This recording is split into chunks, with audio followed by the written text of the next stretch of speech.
Good evening, everybody. Welcome to Orphans and Owlbears. I am your Dungeon Master, Mondo, and we are back, baby. With us is Chaonix. She's there. Trust me.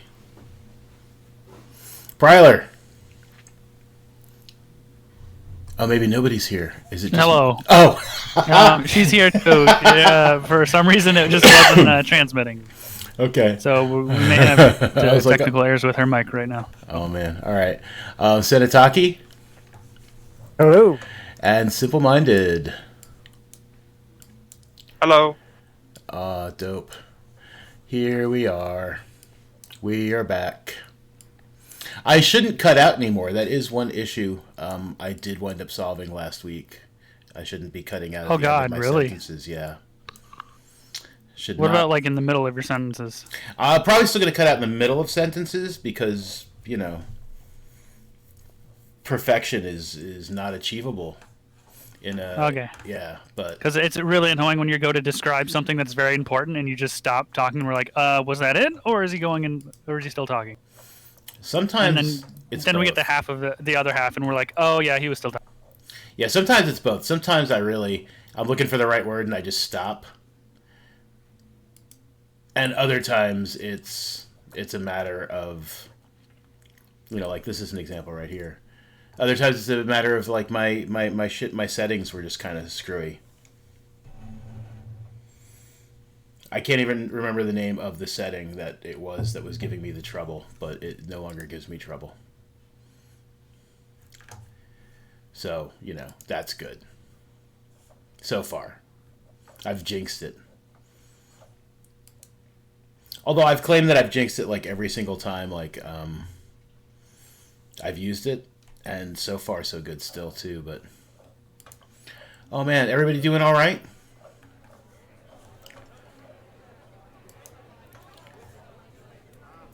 Yes. Okay.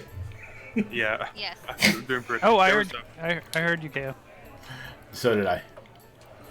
there was a burp on the Sirenscape, and I for half a second thought it was someone in the call. Yeah, that's... I didn't realize it was Sirenscape. I was thinking that once when I had it on, and I was like, who keeps burping? And then I realized it was part of this Honestly, it could tavern. be me. Are you burping? I do that. I do that way too often. Oh, man.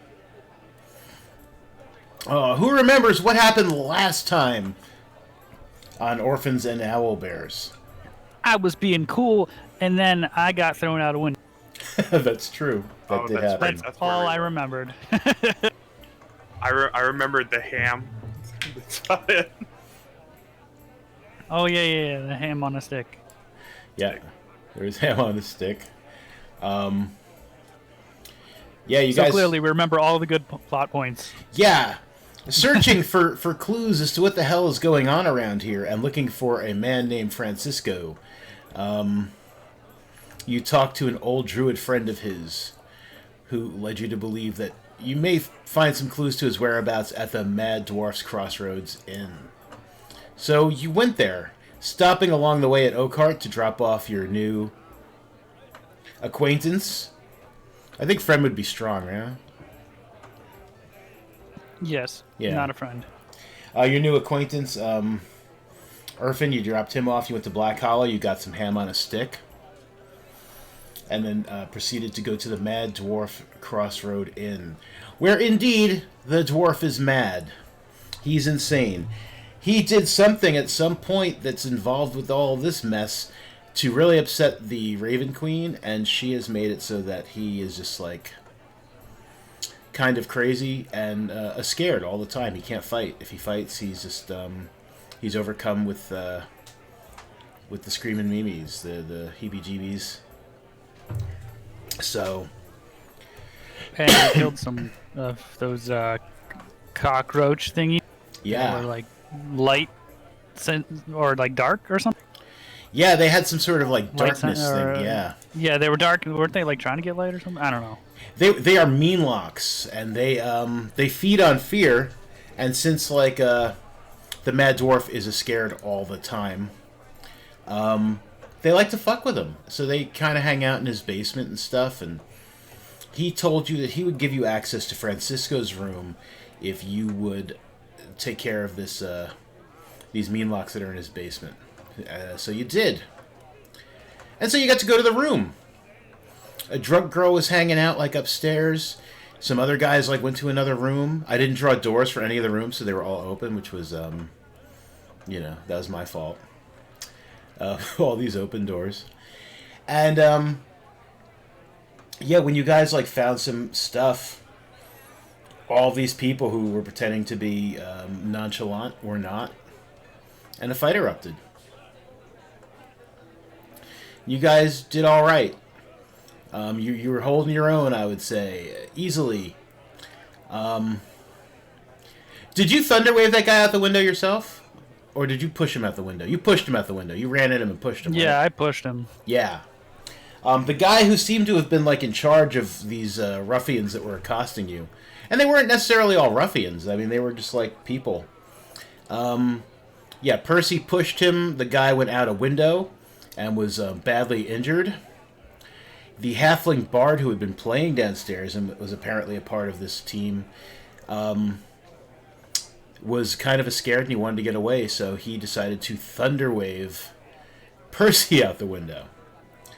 Not great planning on his part because Percy landed right on this other guy and killed him. And the guy tried to get away, and if I remember correctly, he did not, right? He didn't get away. He got put to sleep, I believe. Yes, he got put to sleep. Yep. Yeah, let's slide on back to that map for a moment and see if I can find where he is sleeping somewhere on this map that is way too big. This way too big map. Over here by Sniva. Sniva put him to sleep. Good job, Sniva.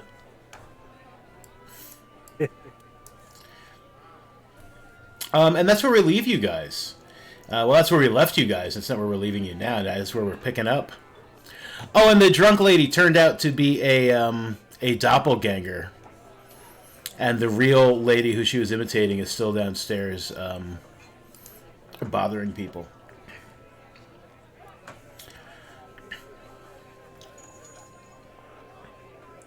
So yeah, what are you guys doing? I think you also have a couple of sleeping beauties up in that bedroom. A couple of those other mercenary types are also sleeping. I think the last thing we said with is that we all of the like living people Mhm. or like living like we I think I said I tied them up in here. Okay.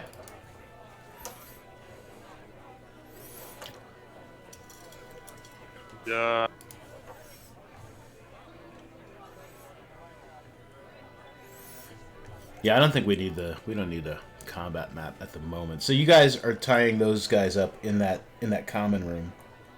Yeah.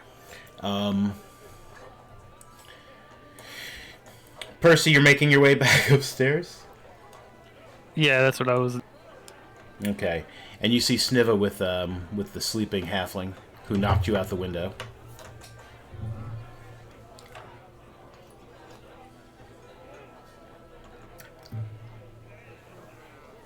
Is everyone all right? Anyone wounded? I think you were the one who would have gotten hurt the most. Yes, I did get hurt, but I healed myself already for most of it. Pain away. Yeah, that made sense. I need like a little band-aid maybe.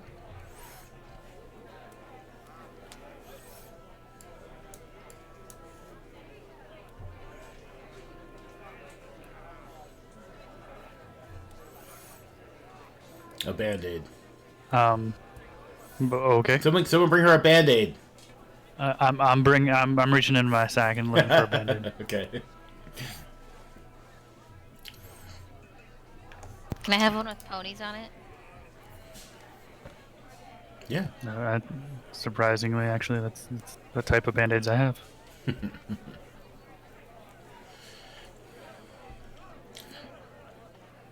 Are you bringing this halfling upstairs with the others? Oh, yeah, I'm tying everyone together Okay. that are evil, not the whole party. Right. All right. So as you're tying these folk together, they start kind of rousing and stuff. I mean, the sleep only lasts for a minute. So they start waking up and they're like, oh, no, kind of struggling against their bonds, but it's too late. They're tied up.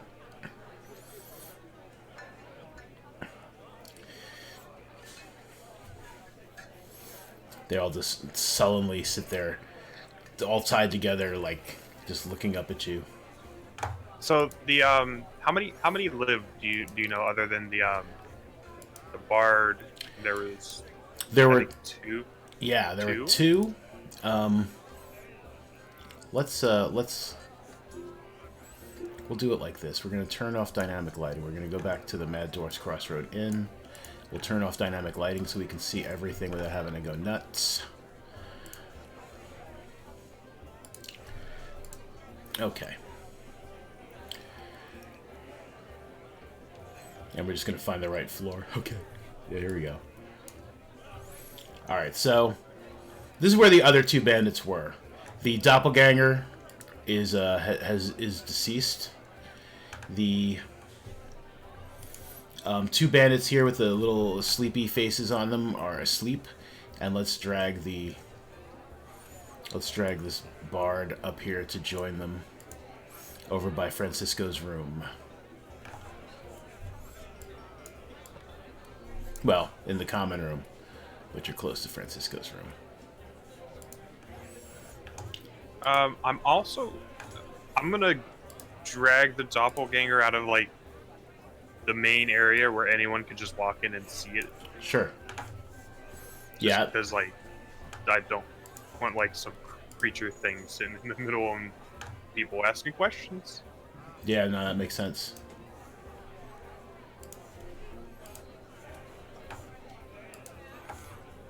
And the other two guys other than the bards, they just look like normal, like bandit dudes, not like important or anything.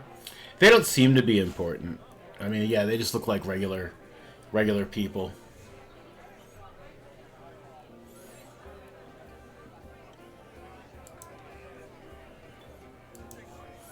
Let's put an X on this doppelganger. Doppelganger is dead. Alright. Yeah, so these two bandits, they seem... I mean, they seem normal, you know, sorta. I mean, what's that face? I mean, I don't know. But, yeah, they seem a little more normal. Just like regular mercenary type.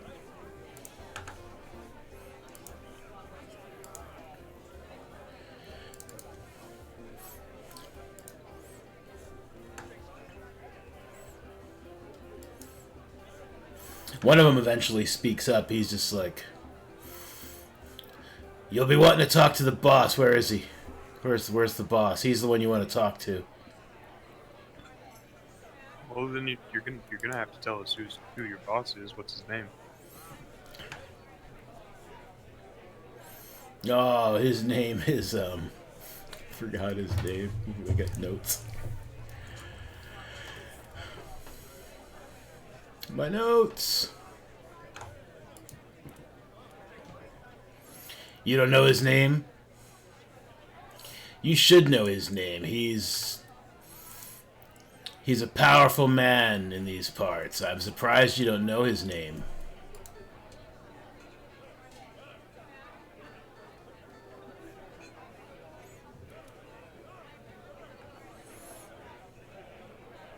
Oh, can't be too powerful if I don't know his name.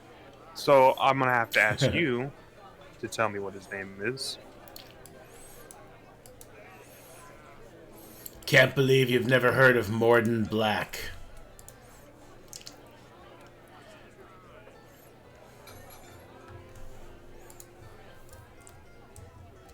Does Morden Black ring a bell to anyone?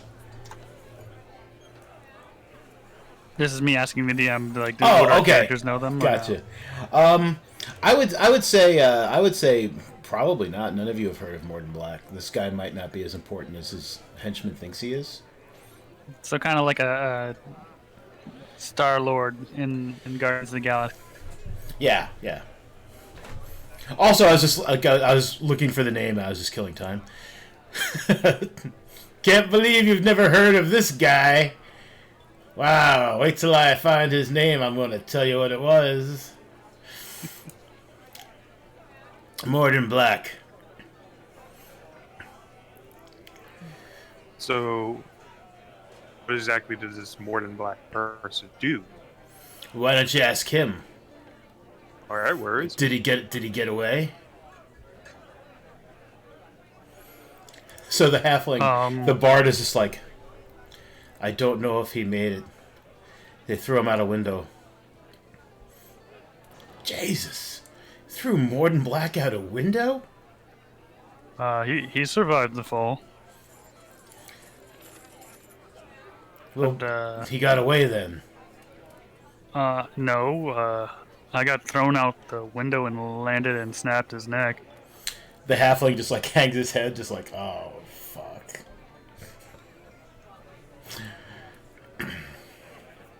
Oh, well. So who was his second in command?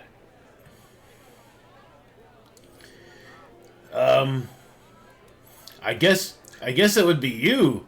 Like the guy like says, like turning his face to the halfling. He's like, weren't you his second in command? And the halfling's like, no, I was definitely not his second in command. Amina was his second in command. And he gestures at the doppelganger on the ground. He's like, Amina Thornhart? Yeah, that was his second in command. And, yep, no, it wasn't me. So the question is, who was their second in command? And I kind of like kneel down and look him in the face, like get a little close. Like, do you know who their second in command was? Look, I'm not in command of anything. I was hired on. I was hired on for my talents, and that was it. I have no authority. I have no authority here.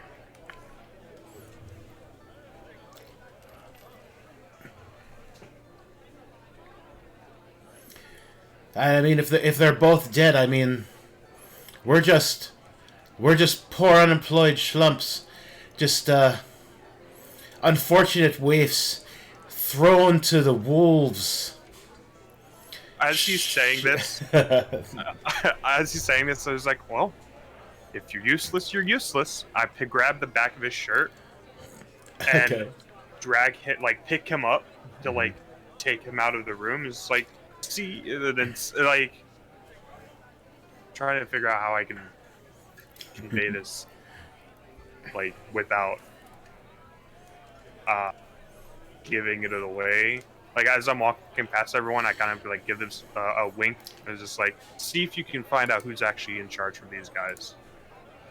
But I like take him to one of the other. Like, I take him to one of our rooms. Okay. I'd say like this one, the farthest room. Sure.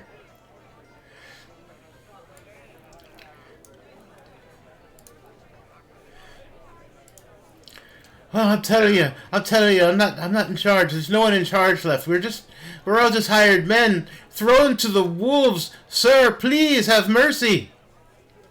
Oh, hey, listen, if you're useless, there's no need for you. So we're gonna have to. It's up to these guys now to have a use for us. Oh. Take him into this room. I kind of like toss him in. Mm-hmm. And shut the door behind him. Is like, all right, bro. They're not gonna. Like, you can just talk to me right now. They're not gonna be able to listen. I'm not gonna hurt you if I don't have to.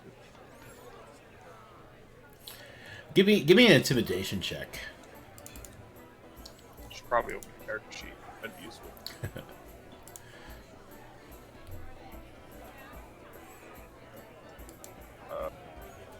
Do I have intimidation? Okay. There's no reason for any more violence, sir. Your friend. I mean, even he used restraint. He just put us to sleep. Please, there's no need for violence.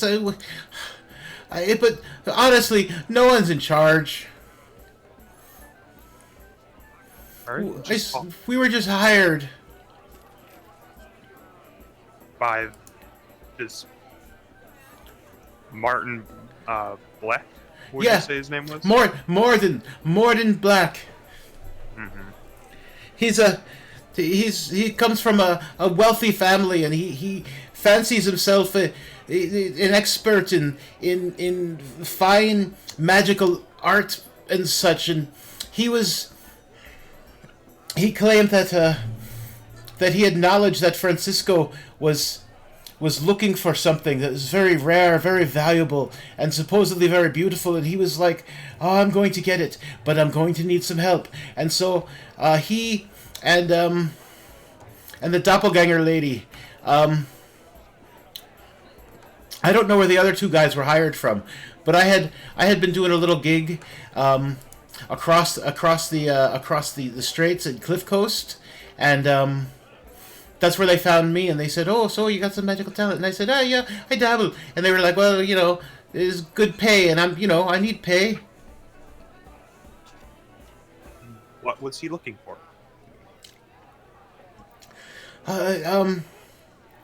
Something that lights up.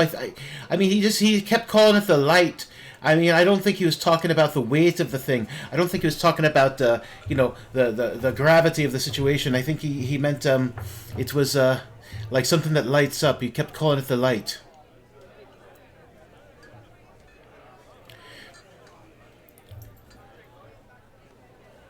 And we had tried at one point just to sneak up here and break into Francisco's room, but his door's very well protected. So is his window. We tried a few times, so we just been we got rooms, and we've just been hanging about waiting for either him to come back or someone else to come back who may be able to get into the room so that we could see what's what and all, if you catch me. All right.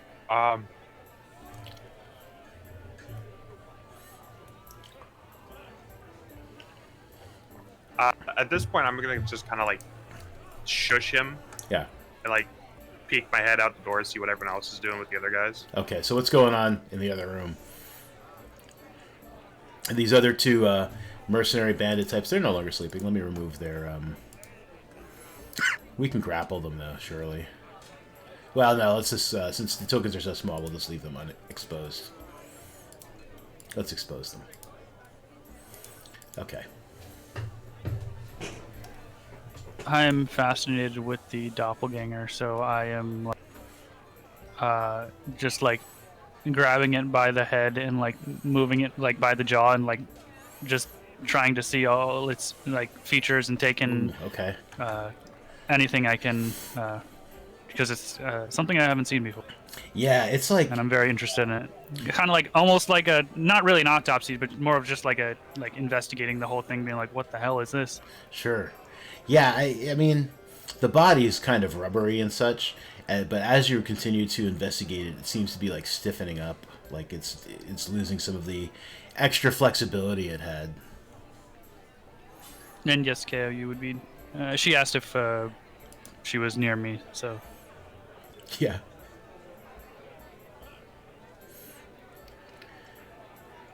Yeah, I would say all of you, with the exception of Naragath, are close to this doppelganger mess. She's having problems with her mic again, unfortunately. Okay. Can you hear me now? Yes. Yep. Okay, I'm just standing near Percy watching him be creepy, just making disgusted faces. Right.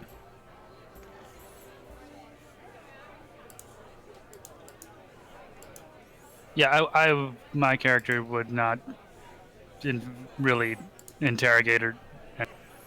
Okay. So yeah, I mean, Naragath, looking from one room to the other. I mean, you definitely see Percy is like messing around with that body. But that seems to be about it. The two henchmen are just sitting there, just like watching this with like. They seem very nervous, like they're sweating. Like this big weird looking guy is just like messing around with like this body.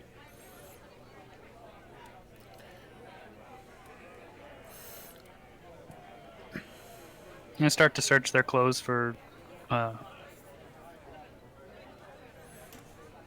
paperwork or anything like that. Sure. They don't have any paperwork. They do have their weapons. They do have each one of them has a pouch with a good number of coins. They each one of them has 20 gold pieces, and together these two have a total of about like 47 copper. So that would be a total of 40 gold and 47 copper. I'll just take it so we can split it whenever we need. When I see Percy like going through their pockets and all their stuff, I kind of go, "This is a smart idea," and I just go over to the bar, start doing the same. Okay. Oh, what are you doing? Oh, now you're robbing me. Oh, this is. Oh, as soon as he starts talking, I remove both his boots, and if he has socks on, I take them both off and put them both in his mouth. Oh, this is terrible. Oh, you're taking my boots too. Why would you want my socks? Oh. I give him, and I go back to searching through the stuff. Okay. So, in his clothes, he has a pouch that contains 45 gold pieces all on its own. He's also got a good handful of silver and some coppers as well. I should probably write the value, not the value, the type of coins next to the number. He has also got his loot.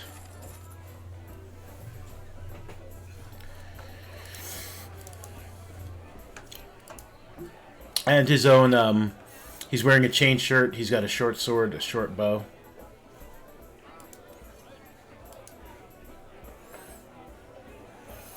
I think he dropped the bow probably on the stairs when he ran, but he does wear a short sword.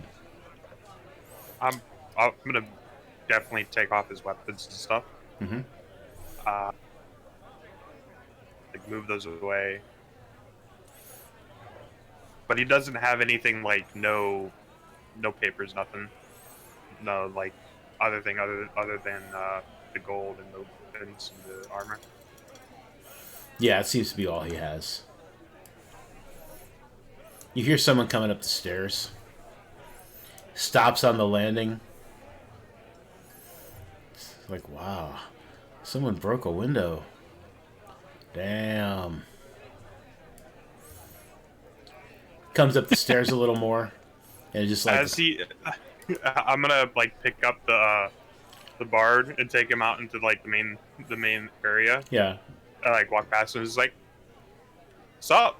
And then bring him into this room and set him down with the sock still in his mouth and everything.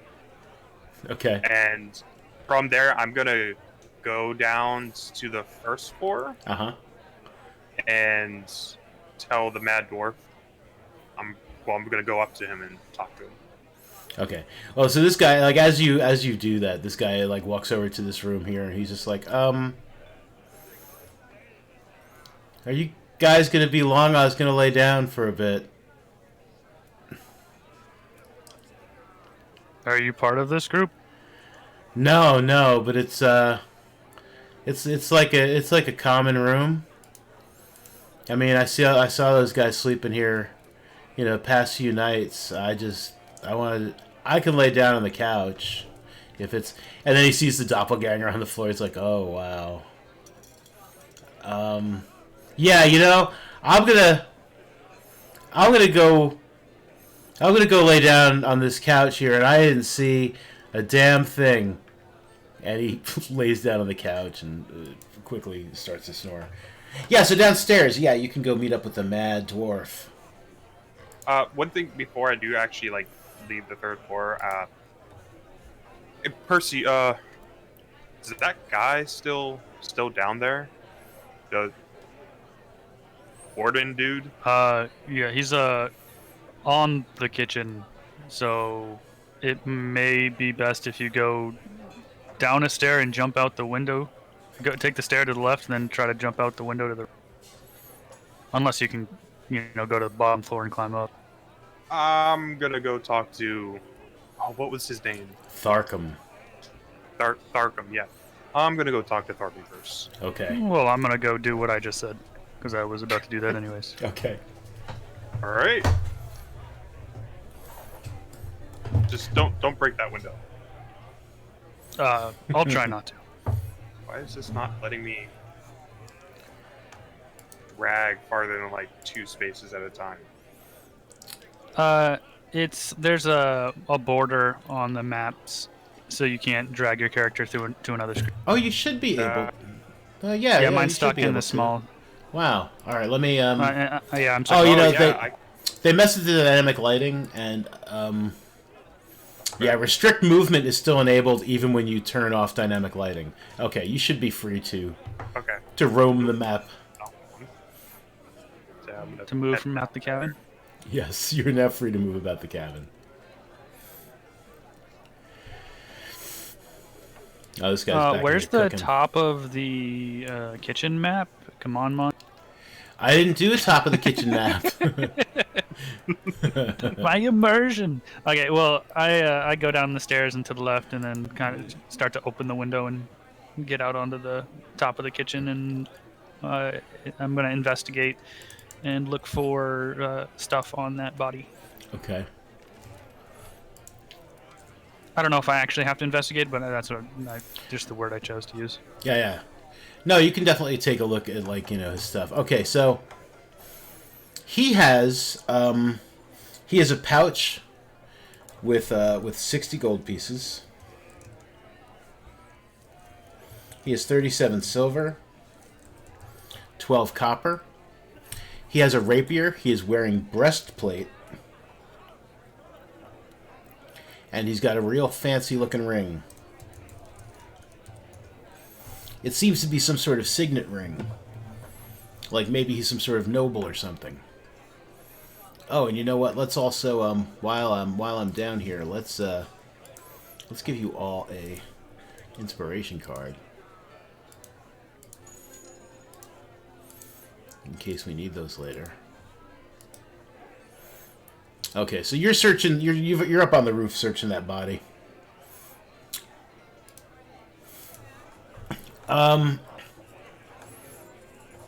Yeah. So. Oh, no, Did you type out the goal? Yeah, I Okay, just there did hit enter. Yep. All right, so Tharkum's sitting there, and hey, did you find what you were looking for upstairs? I haven't really gotten to the other people. They went through the stuff. I kind of kept watch, but seems you had some people that were staking out and waiting for someone to get into his room. Because about when we were leaving it, or they were leaving it, they attacked us. So yeah, we had a little fight, 3rd floor. They pushed one of us out a window first, and so that one of the floor windows broke. Unfortunately, during the fight, it's very unlucky that they decided to do that first. But I wanted to at least let you know it was a fight. So if you hear anything about a fight, there's people that were trying to get into Francisco's room. Have you ever heard of a guy named Morden Black? Yeah, Morden Black. He was he was the bastard, the noble. was sitting in the corner. He leans his head out of the booth, and he's like, he was sitting there. He showed up. It's like a few days ago with his with a bunch of fellas. They'd been renting the common room, and Morden had taken a private room. Him and his lady friend, and his halfling bard would play to. I gave them a little off the rent. Yeah, well, they were the ones who attacked us. He's Bastards. currently on. Yeah, he's currently on top of your kitchen. He also went out the window. It's a long story, but yeah. I know we've already asked for this once. Probably gonna need into his room too. I know privacy things, but I don't think him and his lady friends need privacy anymore. Let's go with that. You know, I've got a monster in my attic. Perhaps if you take care of the monster in the attic, I'll give you access to the room. I had a feeling that was coming. No, I'm fucking with you. I'm fucking with you.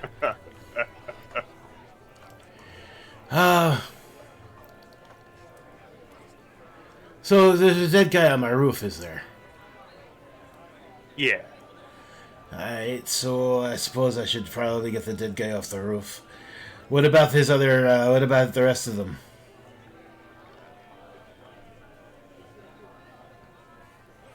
Just him and his lady friend. Let's go with lady friend.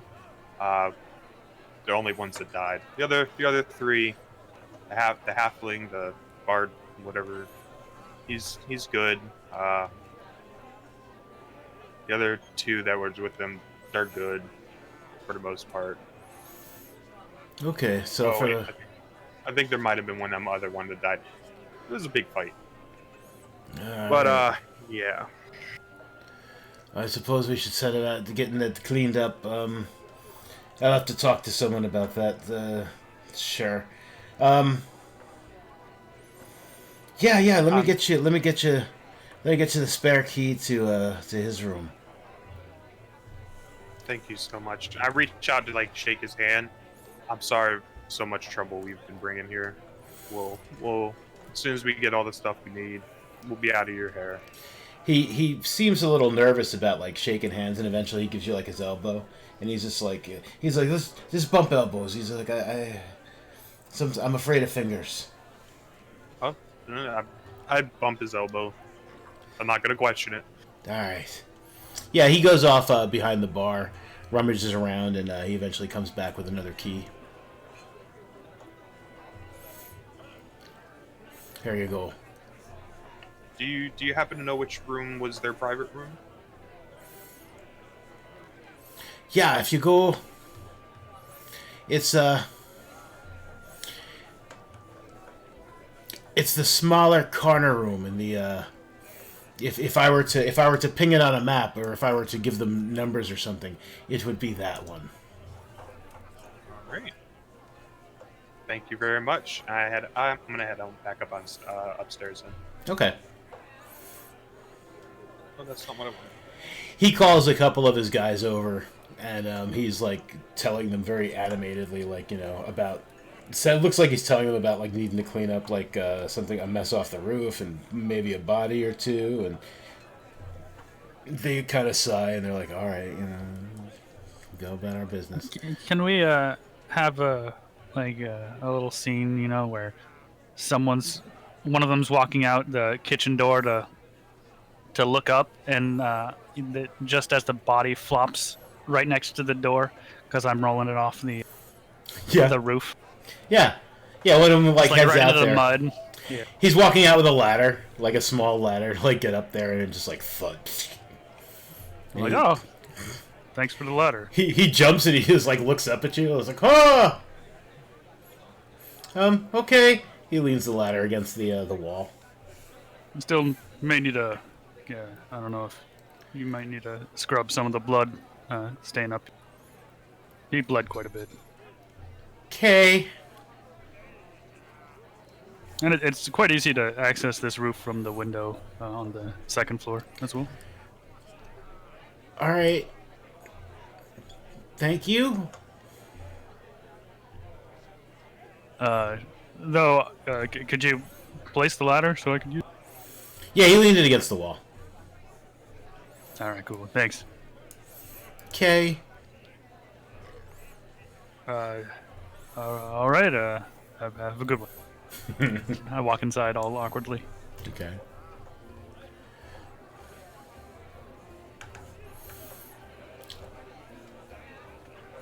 All right, so I'm gonna guess you get back upstairs with everybody else, Yar. and yeah. So you've got a halfling in one of your rooms. You got these other two guys in a common room.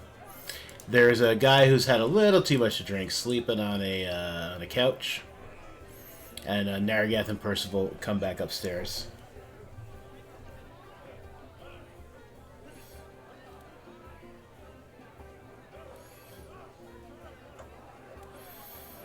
As soon as I get to the top, I like hand up the keys. Like, all right, we got another room to go through. One of the mercenaries is like, "Hey, look, man. You know, it's like we were just hired, and we really don't know anything. We just know we were supposed to find Francisco and go through his room if anyone managed. I mean, can't you just be a pal and let us go? We'll trouble you no more. Come on. You've already took my pay."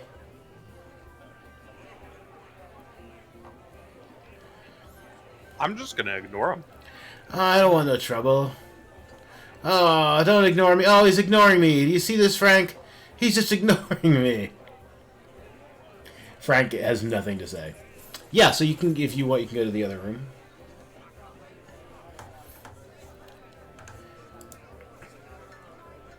Honestly, I'd probably hand like the key to Kit. Who's like, do your thing.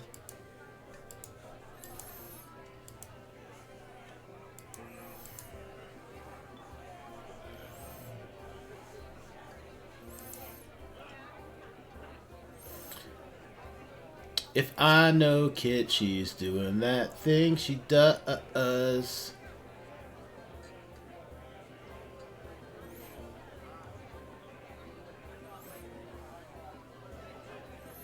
Yeah, her mic isn't working, so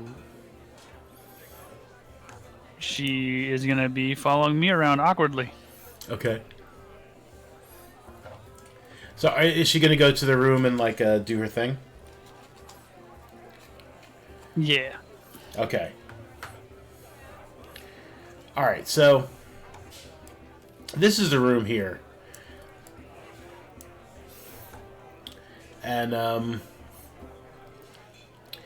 Percy, you going with her? Or when you Sure, said, yeah. like, I wasn't sure, like, how seriously you meant, like, following me around awkwardly. But, like, if that was, like, in real life, or, like, Oh, no, that was Interesting. her. She said she was following me around awkwardly, but if she's going into the room, I will follow her as well. Okay. Alright, so the linens in this room are much nicer. It looks like they don't probably belong here, but, you know, they're there regardless. These two beds have been pushed together.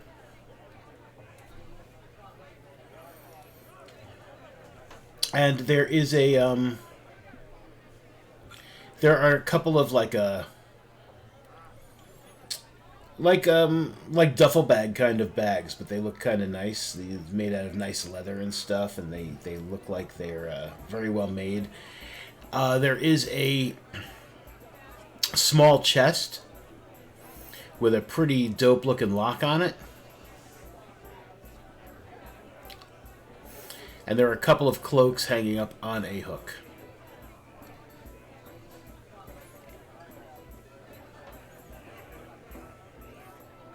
I will rummage through the stuff to see what I find. Can I check for traps? Yay, we hear you. Yes, please, by all means, roll an investigation check. Give me a blind investigation roll for some trap checking.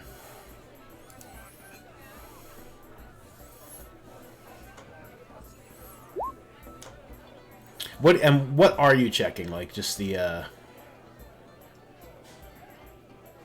The chest? Okay. The chest does not appear to be trapped. Looking it over though, the lock does seem kind of like it seems kind of serious. A very small, like a very large lock with a very small keyhole.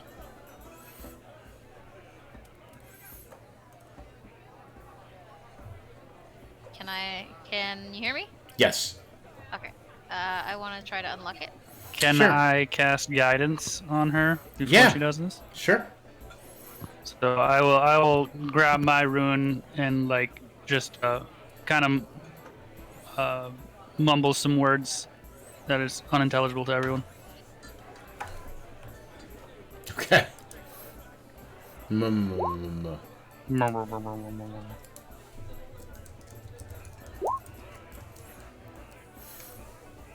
Yeah, you can throw a plus 1d4 on that.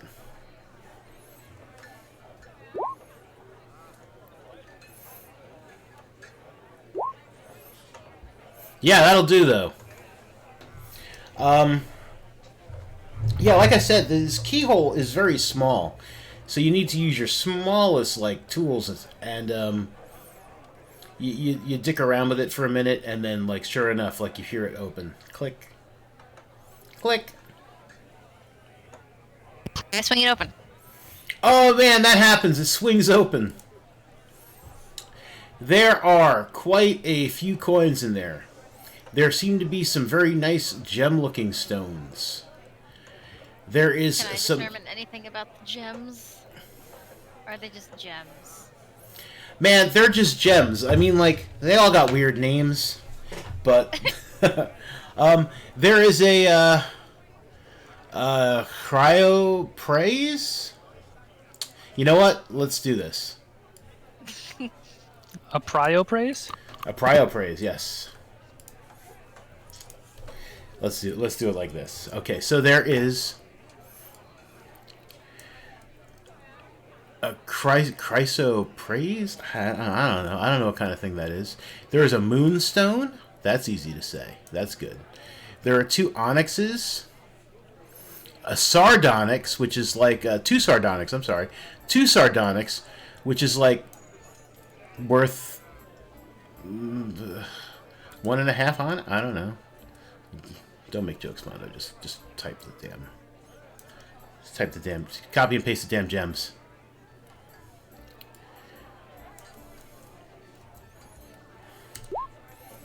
And a star rose quartz.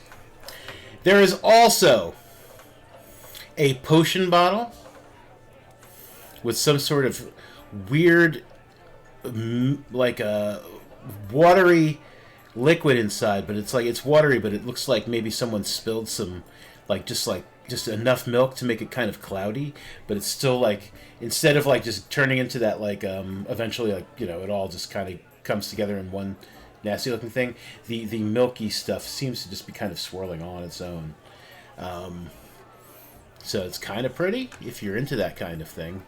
And there was also there is a rolled up scroll with a nice. Can I like uncork the potion and smell anything about it?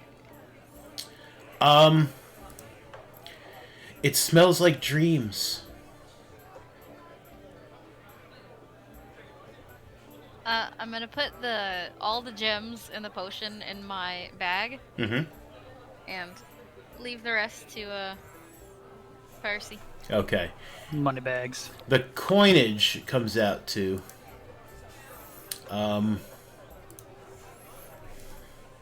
there is about 600 copper pieces, 300 silver pieces, and 150 gold pieces, and that scroll.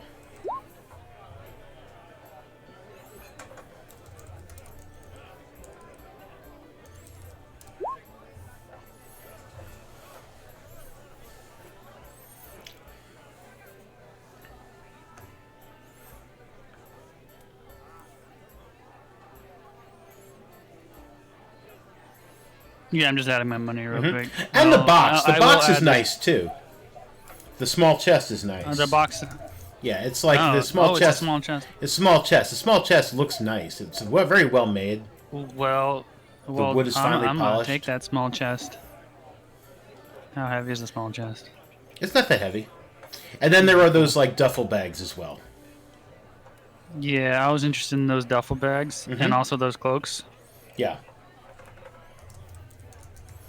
I will open their duffel bags. I was Duffel's gonna say bag. unzip, but I don't think they have a zipper. Yeah, no zipper. There's like some ties, buttons. One of them is filled with just like clothes that seem to belong to some sort of like gentleman noble. That's what they kind of look like, just noble's clothes, including like an extra pair of boots. But there's like there's fine clothes inside. The other duffel, like how close are you looking at the stuff inside the other duffel? I mean, it's clothes. Seem like ladies' clothes. I like dumped it all out, and I'm just looking like through all of it. Okay. Or are you trying to say like, am I trying to see if anything's like got any special properties? No, nothing like that. Looking through the ladies' clothes after you dump them out, they are all like varying sizes. Like there are like two blouses. Like one seems like it's for a more portly woman with a larger bosom. Another one seems like it's made for a more slender lass with not as ample bosom. There are long pants that seem like they'd be made for a short person, and short pants that look like they're made for a tall person. Stuff like that. Is there like a dress that's in there, like the size of like maybe a halfling? Yeah, there's a halfling size dress in there. Yeah, there's a halfling size Yeah, dress. I hold it up. I look at Kit kind of like with the, oh, would you look at this type face? Eyebrows. It would exactly. look wonderful on you. On me, I barely fit on my leg. Can I look at one of the cloaks real quick? And I hold up one of the shirts that had like a large bosom or whatever. And it's like, now this one would probably fit. Joking, of course. Yeah, because you're a big boob. I'm also gonna read the scroll. Sure. Wait. The cloaks. I I mean, want to once. know what color the cloaks are. They are both black cloaks with a red lining, like a red velvety lining. Okay, I'm just gonna put one on.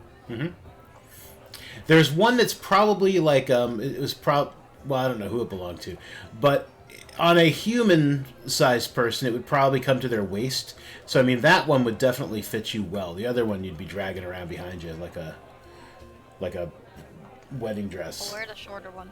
Okay. I will put on the larger one. Okay.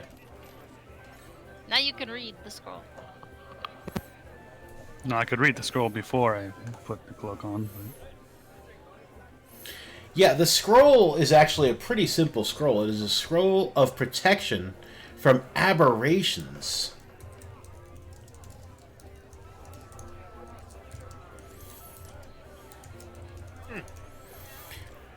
Lord knows why he felt like he needed some sort of protection from aberrations taken with him too on his trip, but sure enough, he had one. Well, I don't like that. Me neither. You wanna take it with you? Yeah, put it in my bag. Can I, like, I don't have any magic ability to check the potion, do I? In order to check a potion, all you need to do is just take a little taste. Can I taste a little bit of the dreams? Yeah, you taste a little bit of the dreams. Like I said, it tastes like dreams. Give me a second. Let me look up the actual properties of this so I can like see what they would be if like just to give you an idea of what it would be like to have the ability for a second. I mean, because it'd just be for a quick flash, enough to tell you what it is. Oh, that doesn't help. There we go. Okay.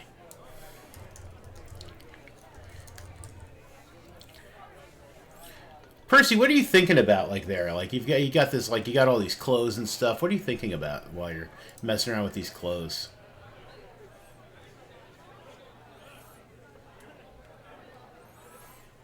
Well, so far I've only gone through one. I mean, you're holding up And the blouse with the big bosoms. Oh no, I put that down. That was for a second. Okay.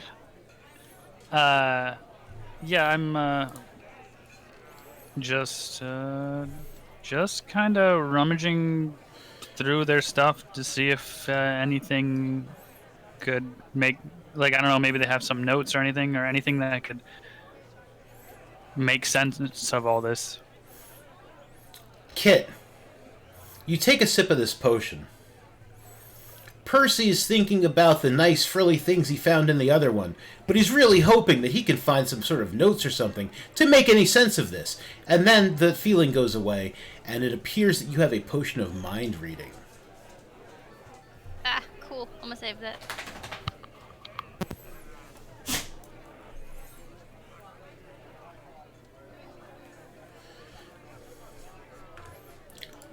So going through the other bag, there seem to be no sort of notes or anything along those lines.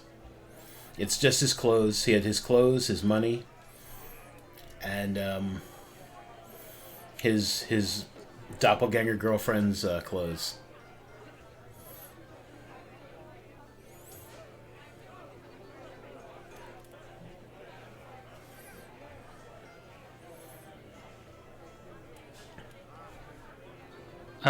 Did I go through the other not doppelganger, the other person's clothes yet? Yeah, that's all there was. Just like, Noble's clothes. Okay. Yeah, and no notes. And Sorry, just, I was no, that's okay. A Yeah, little distracted. no worries. Yeah, so it's just like Noble's clothes. Breeches, shirts. There's a pair of fancy boots. Anything matching the signet ring that I had? Or fancy noble ring? Nothing matching that, no. However, on the bag, you notice that like the symbol on on like the bag's flap, it matches the signet ring on both bags.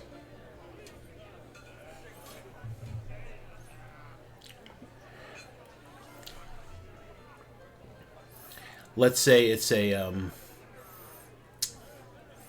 it's a black eagle. On the bags, it seems to have just like been burned in and then possibly colored a little darker.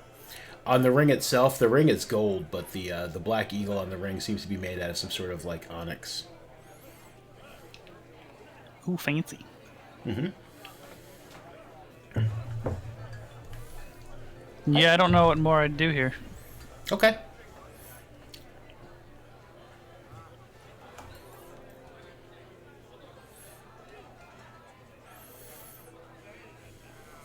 Find anything interesting, Kit? Nope.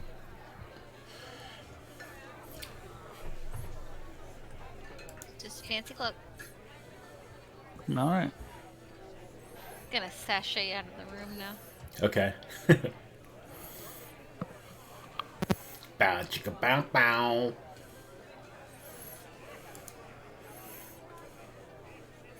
You see, the commoner is like trying to he's really trying to sleep, and as you come sashaying past, he opens one eye and he just kind of groans and looks like, oh, I just want to sleep, and he rolls back over, puts his face against the back of the couch, and tries to fall back asleep.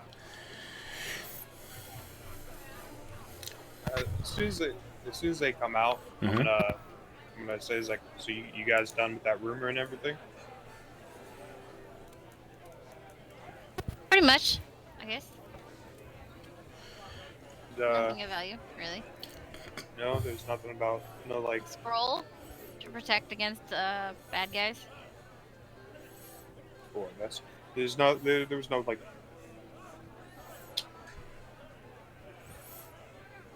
So, at that point, like, I'm gonna my character like shuts my mouth. So can I use that key for the room real quick? Mm-hmm. And I'm gonna like take the key. Yeah, I guess I'll just be nice. I'll hand it like put it on like the drunk dude's like chest. There's a room in the corner you could use. I just get. Huh? Oh. Oh, thanks, man. Solid. He holds his fist out towards you. I'll fist bump him. Whatever. Okay. He's like, yeah, right on. And he stumbles to that room and fumbles around and like he just crashes on the bed. And as soon as he's like out of this main area, Mm-hmm. I kind of like motion to huddle everyone together.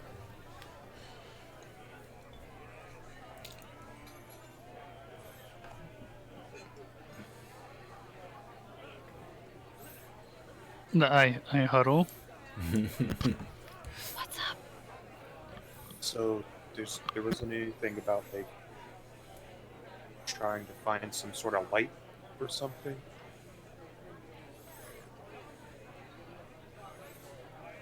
Nothing, no like clues on like what that exactly means in their room or anything.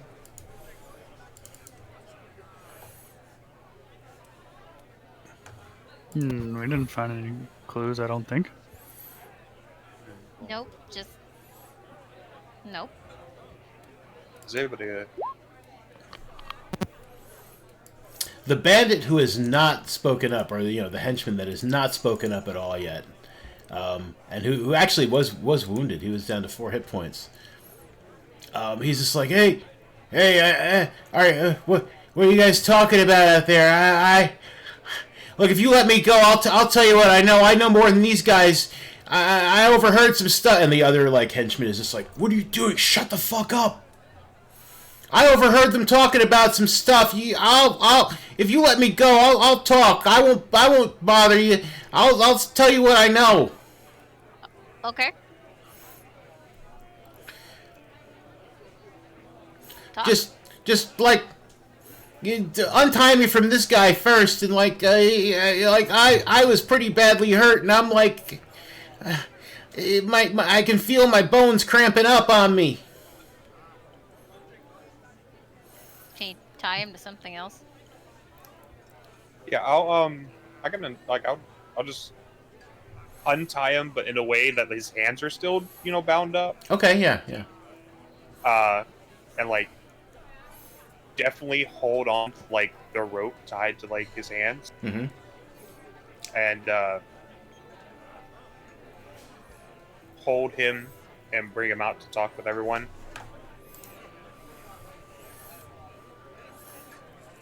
Hey, everybody, hey.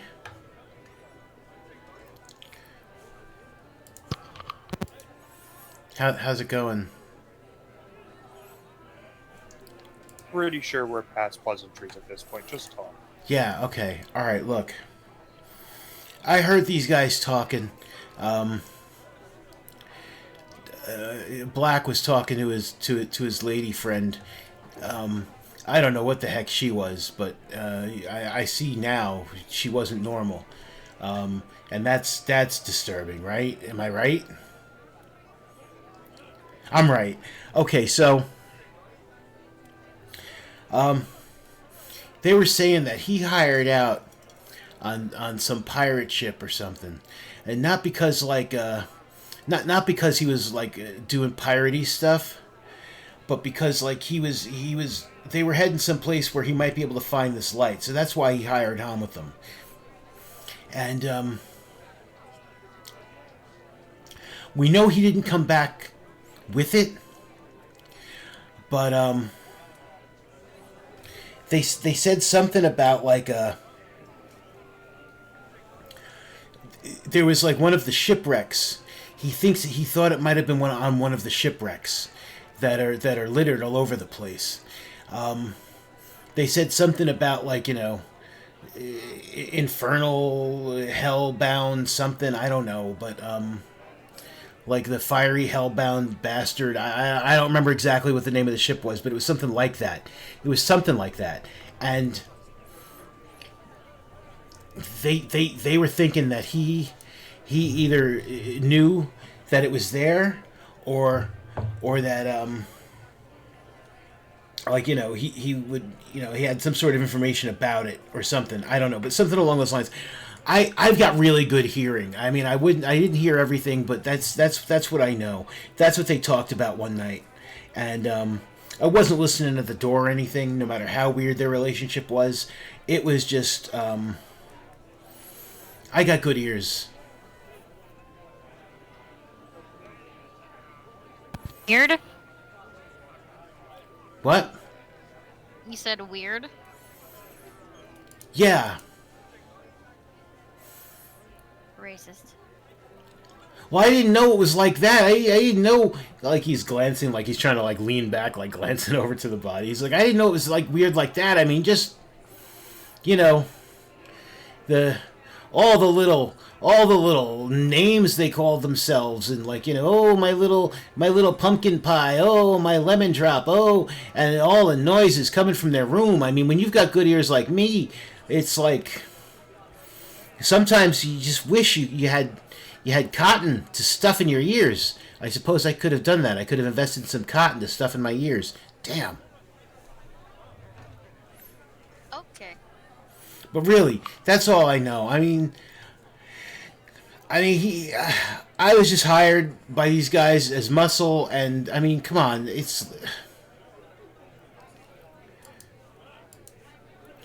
I don't mean you guys any harm. I'm bleeding here. Look at me, I'm bleeding. I mean, I'll go my own way. I don't care what you do with those guys. They're not friends of mine. But I mean, I told you what I know. Please, just if you could just see it in your hearts.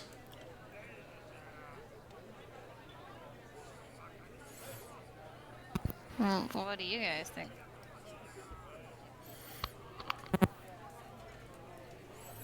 They seemed to know nothing. And it seemed like they were, like they say, hired to help the two that were in that room. So I have no reason to distrust them. I have no problem letting it go, but I'm definitely gonna first make sure they're not leaving armed. 'Cause I ain't dealing with another fight tonight, at least with them. And does he still have his weapons on him or anything?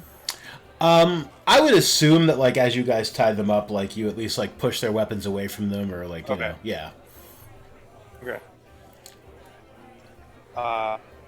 Yeah. So, like, I'm down with letting them all go. Letting them all go if you guys are.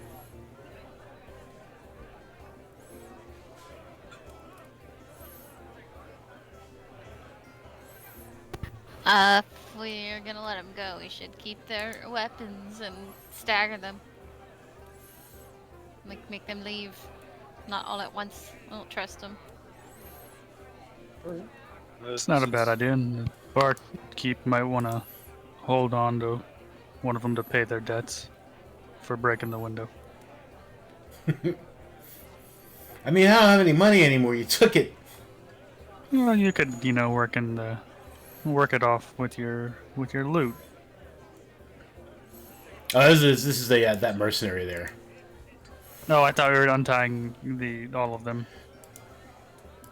I'm not counting any of them as untied yet, especially since you okay. kind of stagger them. Yeah. I wasn't gonna let them go by untying them. So, alright. So we're gonna let him go. I kind of like push him towards the stairs, but with his hand still bound behind his back. He's like, "Go." All right, I'm gone. And he exits.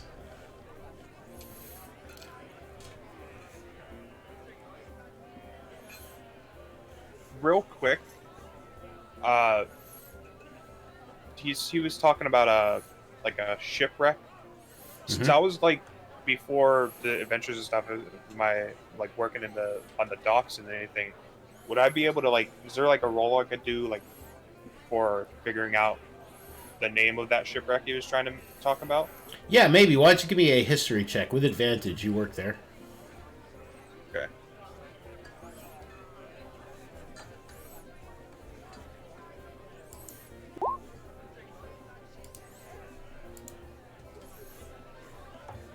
Yeah, I mean, not a particularly hard like DC.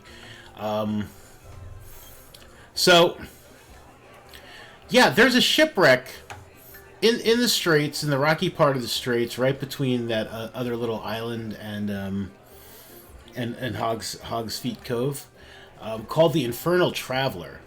Like, not exactly what that guy was saying, but he was saying something like it. And he could be talking about that. The Infernal Traveler was wrecked 16 years ago. Yeah, let's pop it back up for you. This is what you would know about the Infernal Traveler.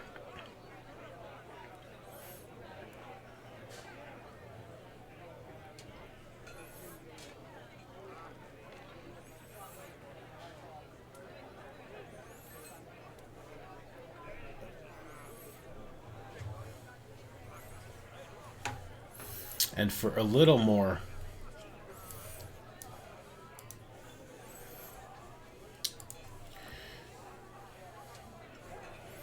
that shipwreck is located there. It's like it's not really sticking up like the way it looks, like in the picture. But yeah, on a day when the tides are low, its masts are visible. What's left of them.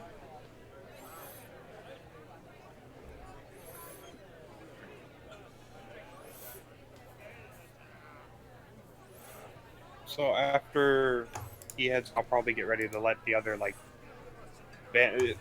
This is the last bandit, other than the bard dude. He's the one that hasn't really talked, right? Yeah.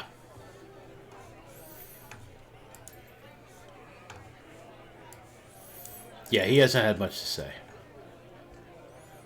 So I'll go up when I get up to him. Is like we say. So we want to see if this guy's got anything to say about anything.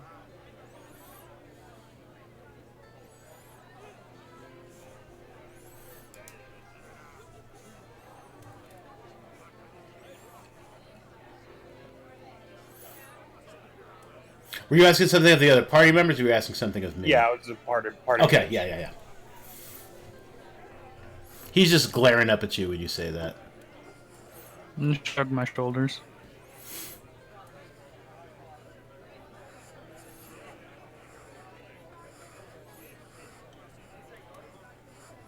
Well, do you want to talk to us at all? You're just gonna give us the silent treatment. I've got nothing to say. I've told you everything I know, and that's just that I was hired. I'm not a dirty, perverted, eavesdropping freak like that other guy. I was just paid some good coin to help this guy find whatever it was he was looking for. I got nothing to say aside from that and these things that I'm saying now. So you didn't care at all, or try and figure out at all what was going on? Just here for the coin? I've got no life skills aside from, being hired to help people with more money than me do stuff. I don't care what the job is. I mean, I got some rules. I mean, no women, no kids. Those are some of my rules. You don't take stuff from people who can't afford it. You never mess with churches. You don't defile the dead. And then he's like looking again at like the at the body of like the doppelganger, and he looks up at Percy again. But I mean, aside from that, yeah, I mean, like, those are my rules. Spit 3 times if a black cat crosses your path. I guess it's more of a superstition than a rule. I'll just like.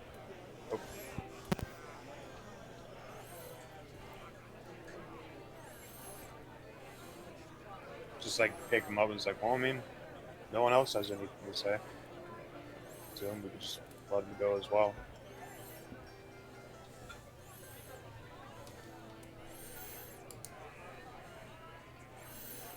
I don't suppose you'd be interested in giving me my coin back. It's probably too much to ask, isn't it? You're right. Consider it a gift to us. My stance on it is, I ain't got much to say. I'll push him towards the steps at that point. Okay. You push him down the steps, you monster. Towards the steps, not down. He rolls down the stairs out the open window. Down the Hey, stairs, out you the know open what? window. You know what? If he can't make it down some a small flight of steps, it's his own fault. He does. He No, makes I it down the thought you- steps. He looks out the window really quick to see if the boss is down there still. Is not, and then he exits. I also did leave his hands tied behind as well. Okay. Yep.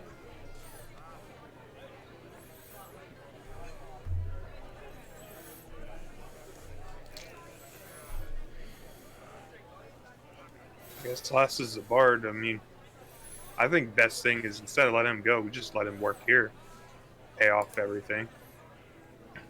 We'll see if the Tharkin? Yeah, Tharkum. Tharkum. Yep. Tharkum will let him work here.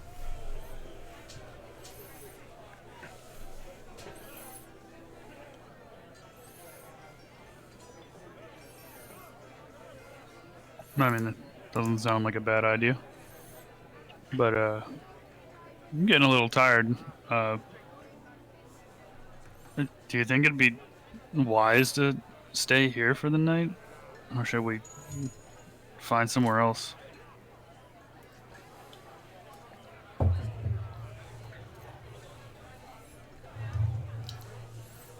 I mean, if we're on guard, like, we should be fine, I guess. Maybe? We could take shifts, I guess. So what are you doing with this bard? What are you doing with this halfling? I'm gonna escort him Mm-hmm. down to Tharkum, Yeah. and when we get them down there, it's just like, hey, you got a new bard. Oh yeah, some no, shows he's been and playing stuff. here for a while. This is one of the dirty window breakers, is it? Oh yeah, he's I did leave the socks still in his mouth. It was like, oh yeah, he was telling me he was really looking forward to working here to pay off the window and everything else. And apparently he can't afford to do his own washing. That's not how you clean your socks, son. What he said he wanted to do with them. Pat him on the back, his hand still bound towards Starkham. And Plus- then turn around and What kind of weird halfling wears socks anyway?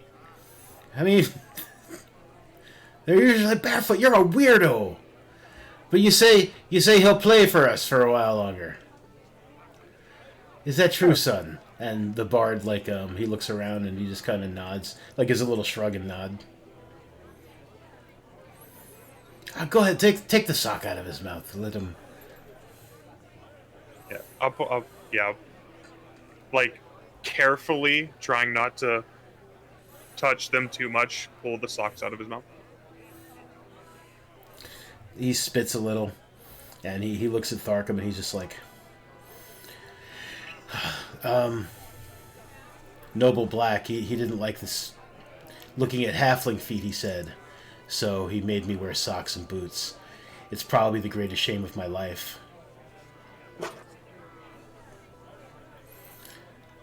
But yeah, I'll work here if you'll have me.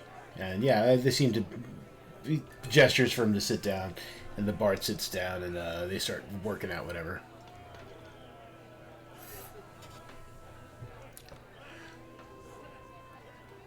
And after that, I'll just head upstairs and I'll say, all right, guys, go ahead, hit the sack. I'll take first guard shift. Alright. Okay. Unless there's something that anybody wanted to do overnight, I would go ahead and just say that you guys have a peaceful night of sleep. Nobody bothers you. Nothing terrible happens. I also offered during this rest Naragath the the half plate, was it? No, it was breastplate. Breastplate. That was on the. What was his name? Something Black or Black something? More than black, yeah. More than Black, yeah. What do I have on now? It would be the same as what you got, just you would have no longer disadvantage on stealth rolls. If I'm correct in what you have on. Chainmail? Yeah, you had chain. Oh wait, you had chain shirt or scale mail, or did you have chain mail? I had chainmail. Never mind. It is not good as your chain mail. I thought you had scale mail. Never mind. I don't offer him it. Yeah, it's like 2 less than chainmail, but yeah, I mean it's there's no disadvantage on the stealth. I'm not. I'm a big lumbering idiot. Yeah. I got you. For some reason I thought you had scale mail. I read that wrong. No.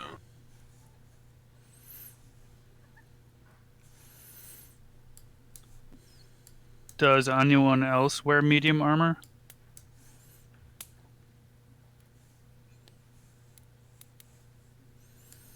I don't. Then I would not give it to anyone. I'll hold on to it and sell it, maybe. Yeah, I don't think it would fit on a Hit or Sneva. It's a magical form-fitting armor.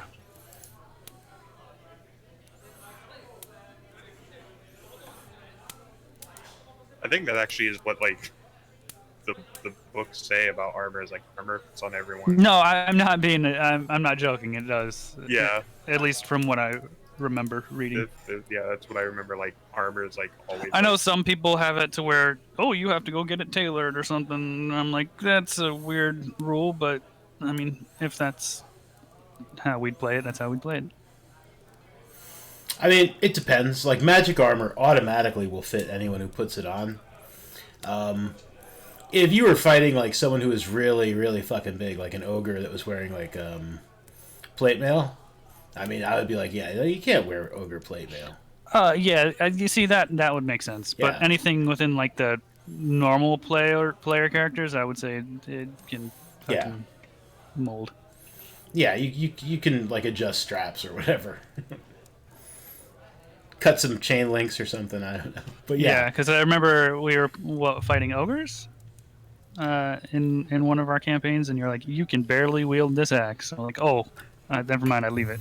Yeah, that's a big boy axe. I'm a big boy, and I need a big boy axe. Yeah, it's like that ogre was wielding a tree. I pick it up. It's mine now. No, that's not how it works.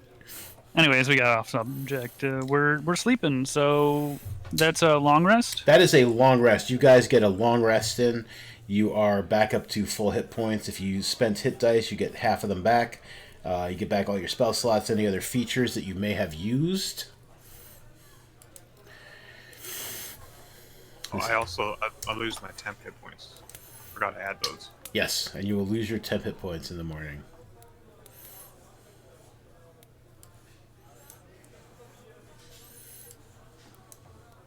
And could we take a short break here? Yeah, absolutely. Yeah. Alrighty. Let's take a short break. We'll be back in a few minutes, everybody. We're going to do that break thing. All right. Thanks for hanging out, everybody. We'll be back.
Oh no. Alright, we are back, everyone, for the second part of Session 5 of Orphans and Owlbears.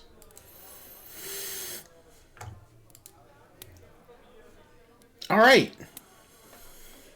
You guys have successfully gotten sleep and rested up. And so now I guess it's really just a matter of what would you guys I leveled do twice, next? right? Yeah, at least twice. At least twice.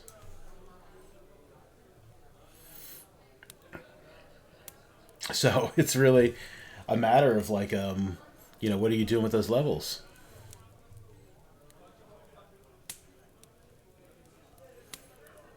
Well, you see, when we were, when the XP was coming out of the enemy corpses, I Sure. stole them all for myself. I did not share the XPs. It's like a slot machine. You had that big bucket. Yes, You exactly. just scoop them in there. He's multi-classing rogue, apparently. I'm so good you don't even know it, though.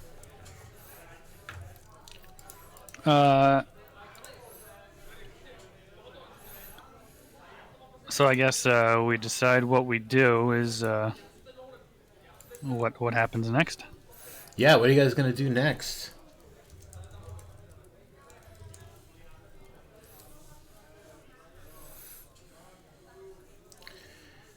We don't have much to go on, but you guys want to go check out, see if we can find some more information about some wrecks, shipwrecks. We can check Hog's Feet Cove first, since if I remember right, that's a port town. That it was. Yeah, that's where you guys started out. Yeah, just want to make sure, because, like, didn't get to ask before that fight broke out. I was like, you guys find anything in Francisco's room?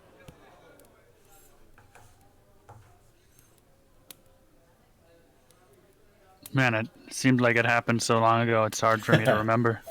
He had some he had some weird maps of places you'd never seen before, I think.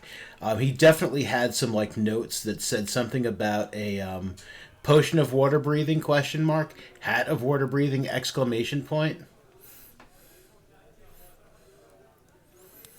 like a whole bunch of like, That's right. weird stuff like that. Do I know anywhere around here that would sell shit like that? A potion of water breathing, almost definitely. There's probably like someone in town that deals in things like potions and such that may be able to Like get you Hogsfeet? something like that. Yeah, back in Hog's Feet Cove. A hat of water breathing. That's kind of like that's a trickier item to come by. Like potions are made, potions of water breathing, especially in a port town. I mean, those are they're fairly common. They cost a bit, but they're it's something you can get in a port town. But yeah, those other the hat, they're not super magic items, but it's not something you'd be able to just find in a store probably.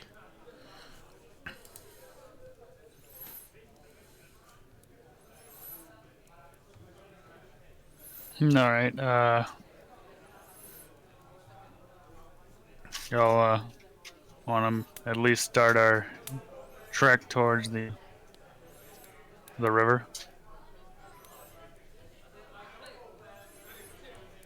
Maybe we'll think of something on the way there. Yeah, Or we maybe if God's will it, we'll run into something that we need. should probably head on over there. I'll have to think on who I'd talk to at the port about these wrecks. But hope we can find someone for it. Yeah, you should be able to find someone. So it's a morning. The inn is doing its usual breakfast happy hour. The bard is there. It looks like he's been employed. He doesn't give you guys a happy look, but he does not give you a nasty look, and he just kind of gives you like a nod, like, like, well, you bested me and here I am kind of nod.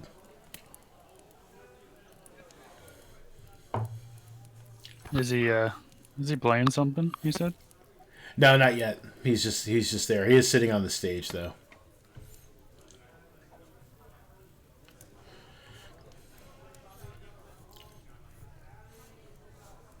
I'll flip him a silver. He tries to catch it. Let's see. Does he catch it? We're gonna see. We're gonna see. He wasn't expecting that. No, he absolutely does not. That was a 4. Let me unhide that roll, but he is completely surprised. It like hits him in the chest and like hits the floor and starts rolling, and he kind of steps on it with his bare foot. He feels good about not having to wear boots and socks anymore, and yeah, he did not catch it. He has a barefoot? Yes, 2 of them. Oh god, he's a druid too. He does that with his hands. It reminds me of someone. Well, let me continue, I guess. At least I continue to move on out. Okay. Of course, I grab like some snacks or whatever. Maybe a light breakfast before we go. Yeah, you can grab a light breakfast. They're serving light breakfast. And then you guys set off out into the world.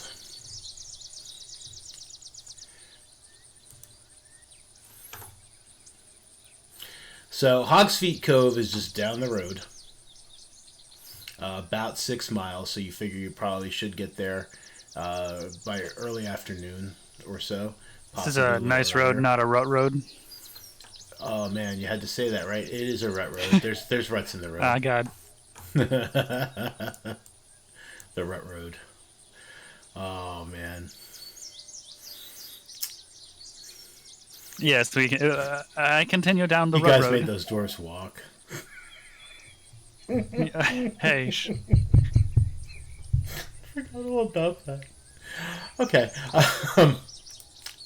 Yeah, so you guys like head out down the road to Hog's Feet Cove. There are ruts in the road, but it's a pretty nice day, and the ruts are. But it's not a as treacherous bad. rut road. Right. It's nowhere near as bad as that other road from way back when. So you guys are making some progress, thinking about where you could possibly get some more information about shipwrecks and such. After a short while, you come to the part in between the wooded areas there. Still heading down the road. You notice that there are definitely ruts in the rut road. And as you're walking along, this grimy-ass looking guy steps out into the road. He is probably about 40 feet ahead of you. Let me copy your tokens. Do we only have the 4 of you up here? Yes, we do. Good. Is it a fire genocide? It is not a fire genocide.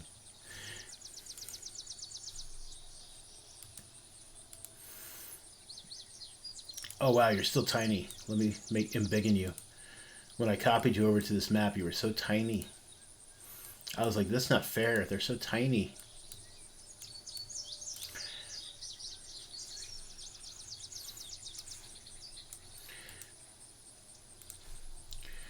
I'm about to move you guys into the rut road, because it does have ruts.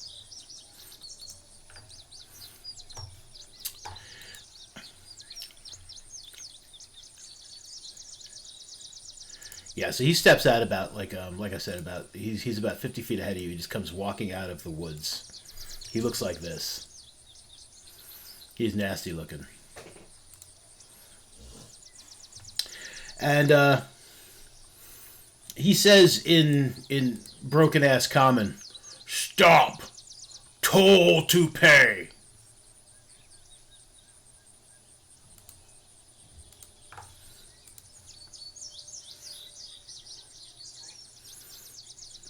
No.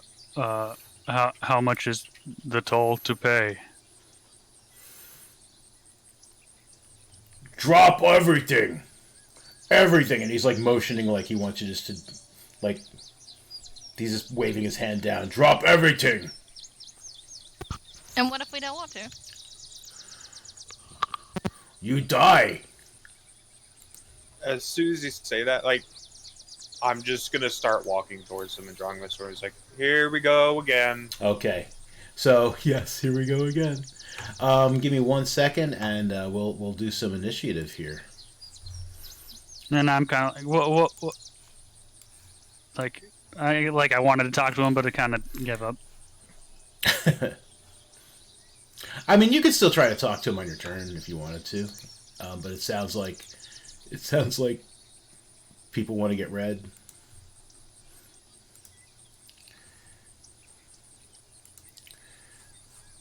What happened there?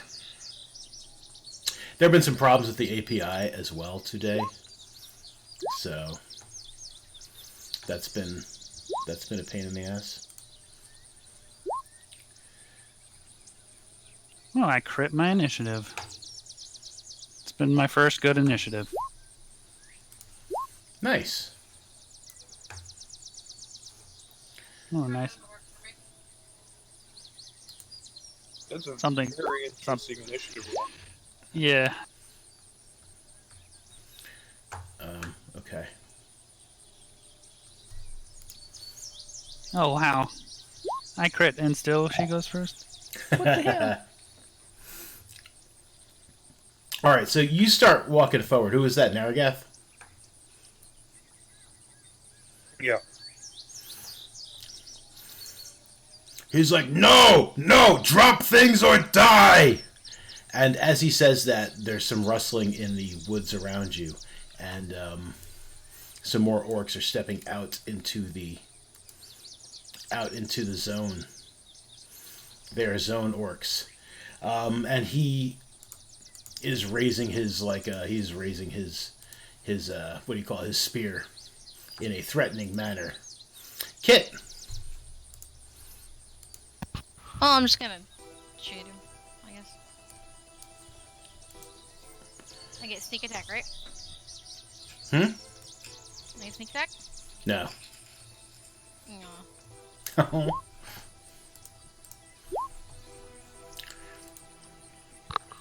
Yeah, so you shoot at him, and that will hit him for 8 points of sneak attack. Not 8 sneak attack. 9 points of piercing damage. He takes 9 points of damage. He's like, "Oh fuck!" And then in Orc, he yells something to the other orcs. I don't know if anyone speaks Orc. Speak a lot of things, but Orc is not one of them. Percy.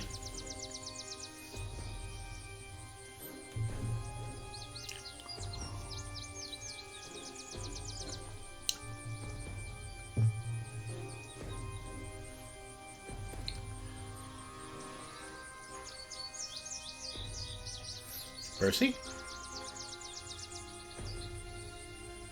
Yeah,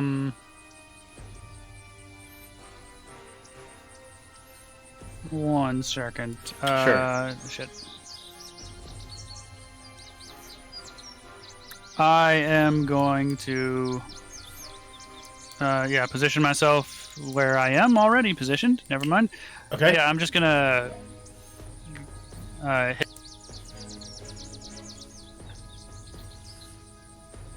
You cut out on me. You're gonna hit. Oh yeah, sorry. I forget that I have to keep on holding this button. 1 second. Let me get my spells up. Sure. I'm gonna do Sacred Flame on him. The Okay. one in front of me. Sure. Oh shit, that's the wrong thing.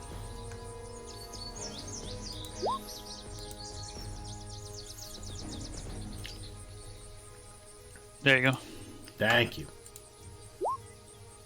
He does not make the saving throw. So he's just like, ah! As, like, you light him up with 6 points of radiant damage. And I get in I get into more of a defensive position with my shield out, and I just will hold here. Okay.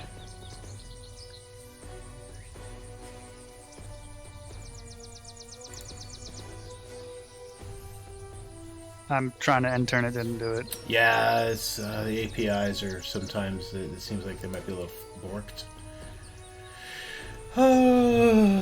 API scripts, you all suck today. Alright, so we'll just do it the old-fashioned way. Alright! This orc here comes running out of the woods right at Narragath. He saw Narragath look like he was getting ready to, like, walk forward and, like, attack his boy. He was like, my boy! He is going to swing a great axe at you. And I do not believe that that will hit. I think it's going to be the opposite of hitting. Very much not. Oh, there we go. Wow. It just took its a sweet little ass behind. time, yeah. Nargath. Right. Well, he wasn't my target, but now he is. Yeah, he just like came out of like he just tried to broadside you. He came out of nowhere. I mean, I guess not nowhere. He came out of those woods.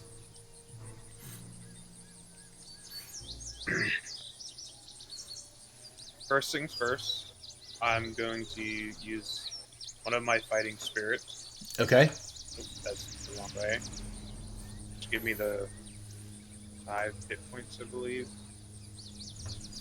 In a minute. So, advantage on... I'll just get 5, yeah. So, and I'm going to attack him with my sword. Okay.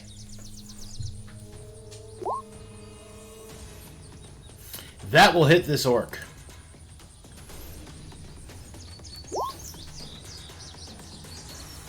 I'm hit. Medic. And, yeah,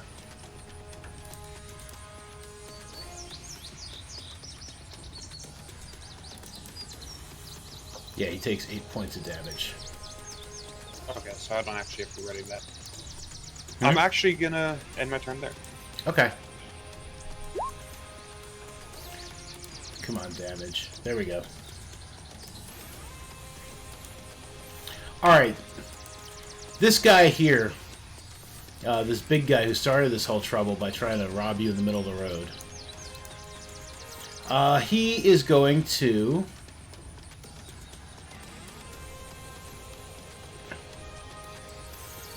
be very angry.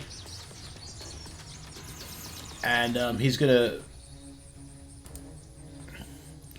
He shouts something in Orcish, holding his spear to the sky. And he casts a spell.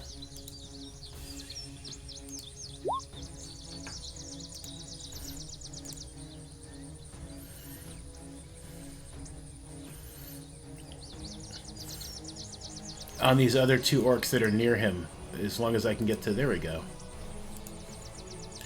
As long as I can get to the little things to mark them. Does anyone speak Orcish? Hmm? No. No. Oh, my God bless you! Ah ha ha ha! He says in Orcish, so nobody understood it. He is then going to... he's going to move up like a few feet, like over here. But that's going to be all he does this turn. Sniva. Neva is going to step up to this orc, making some soft whispering as he... Oh, shit!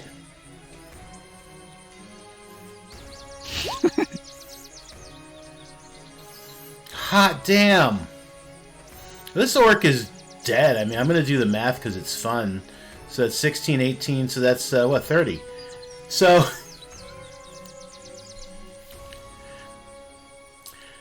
So what is the flavor text in the Psychic Blades? I'm just curious. Like, what does it say? Like, is it just that, like, it's just psychic energy, or is there some sort of, like, weird shit? Oh, wait, no, that's not. That's the button. I'm looking at the flavor text. Oh, I see it. They're magically toxic to his mind. So you stab him. And, like, I mean, that hurt bad enough. Like, he looks down, and he's just like, oh! And then, like, he grabs his head in his face, and he's just like, no! Or you could tell me what that looks like. I'm sorry, I was playing with other people who I don't let do that.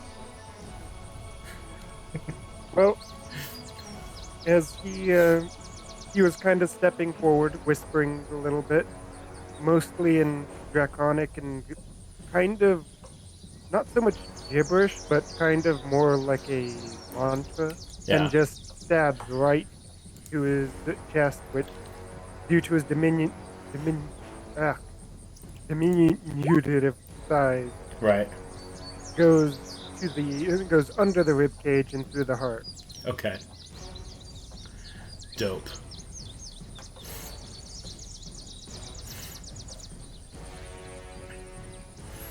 That is my turn. Okay. Okay, this orc, feeling blessed. He's gonna,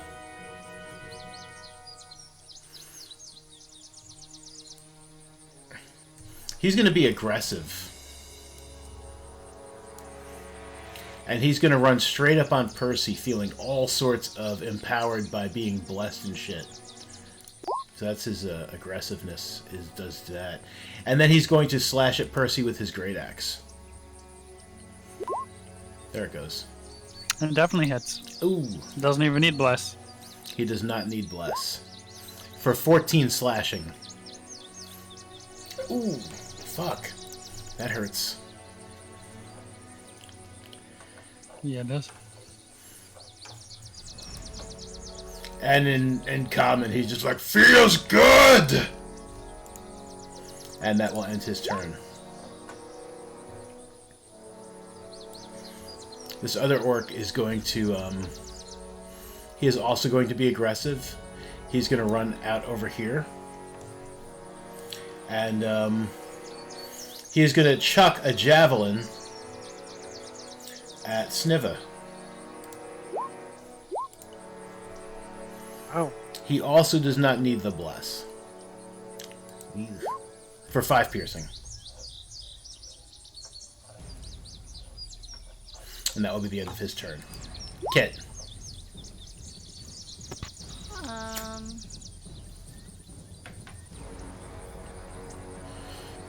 gonna attack that guy. Okay.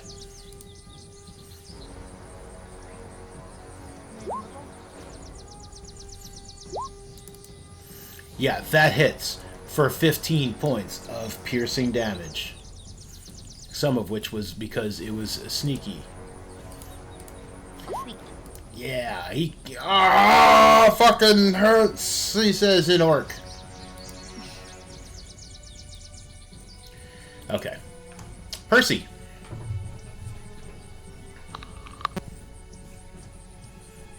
Hmm.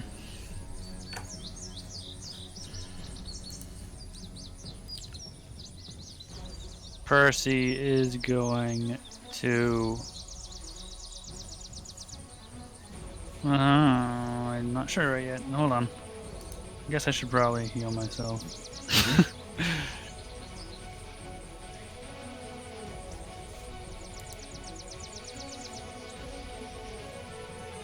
Yeah, I'm actually... Nah.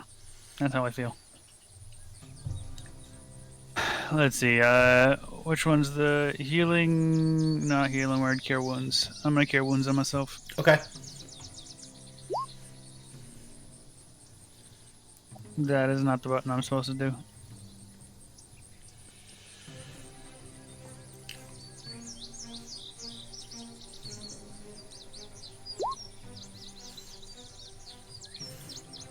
Nice. That is nice, and we already made it so it adds the extra. So Yep. it's 15. That's all my health back. Sweet.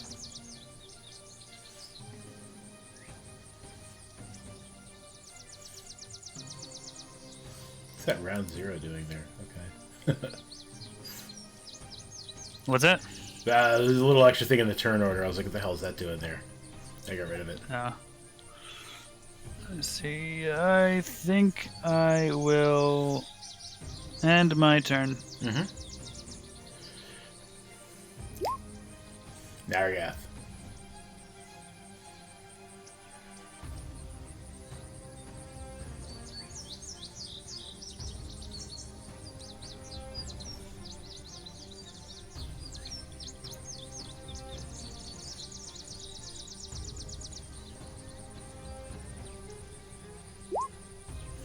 Oh, dip. Yeah, you hit that guy. And you might be muted, unless I am indeed muted. Yeah. I was just saying I was gonna move up on that guy and attack him and not use anything other than just a normal attack. What's that look like?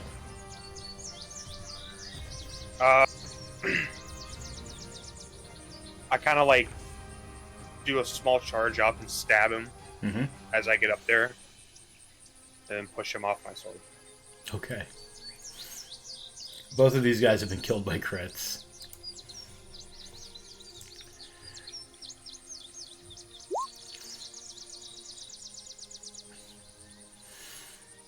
Okay, this guy is, yeah, it's not, definitely not going the way he expected it to, especially with the, those 2 crits on his boys.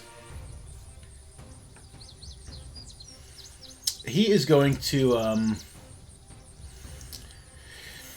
he's going to raise his spear again. And,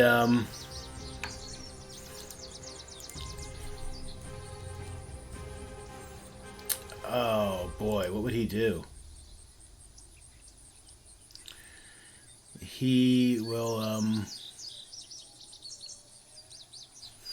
he takes a look at Naragath, who is definitely scaring him here. Naragath is giving him a little, he looks a little nervous. And, he looks at Naragath and he just says, he raises his spear and says, "Run!"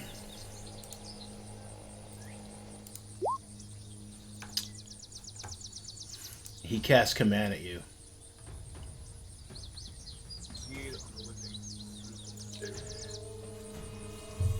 What's the DC? Looking it up now. It's 11. He's not great at this shit.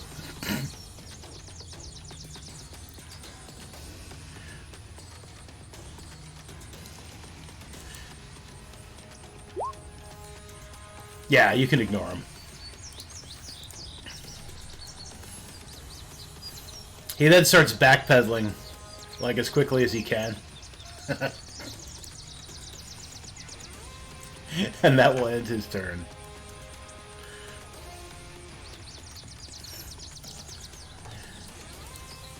Sniva. Neva is going to do something not too dissimilar to that orc. Okay. Oh yeah. But it didn't do the actual... Yeah, you know, roll 20 issues. Things have been like getting like set or reset and all sorts of sets and so I was really checking out Foundry today. The Foundry VTT is pretty good. Let's see if he can make that. What's the DC for your? Let me. Where would that be? You should see it on your spells tab.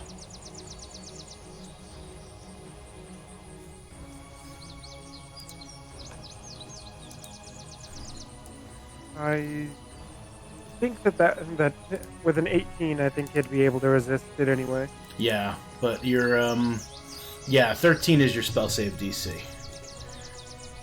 But yeah, Oh. so he takes half damage and does not run away.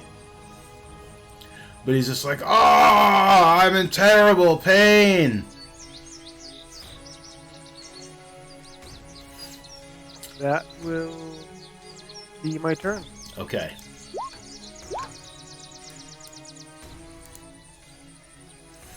Okay, this orc is he's gonna back into the woods a bit, and as he is backing up, he is throwing another javelin at Sniva. That will miss. And then he's going to start running this way with the rest of his move. And that will end his turn. Kit. I wanna shoot the main guy. Mm-hmm. with my bow. And he's like, I figure out what bow is.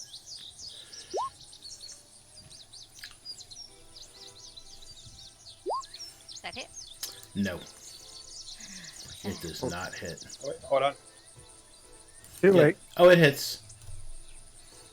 It is. So he will take 6 points of piercing damage. Ow! And he loses his bless. Which is okay, because the guy forgot to use it when he threw that javelin anyway. So... What did that card say? it was for her to use advantage. Oh, okay. Yeah. For some reason, I thought it was a crit card. Percy? Yeah. How far is he? 1 second, I'm trying to get my ruler. It's like 20 feet.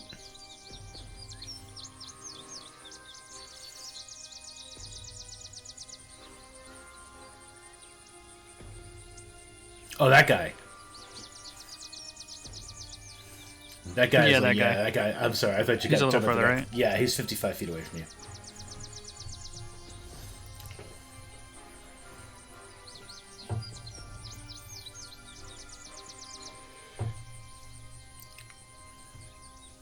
I will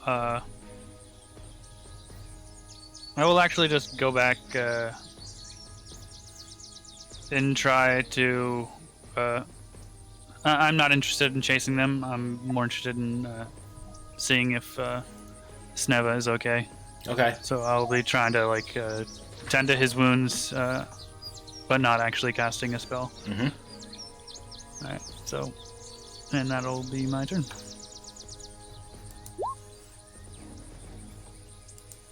Okay, Naragath.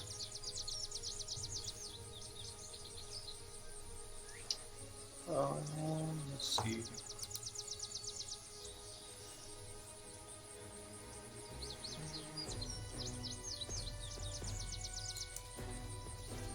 I can full run up to him, right? Up to this guy here? Yeah. Yeah, you could dash to him.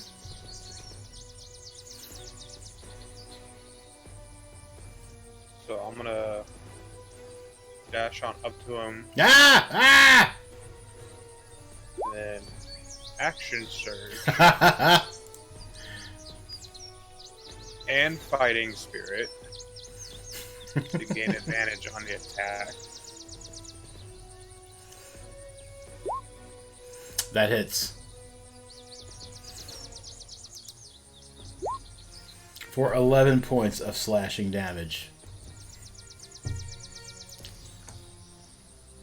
And as I get up to him, I yell in kind of like mocking broken English, "Stop!"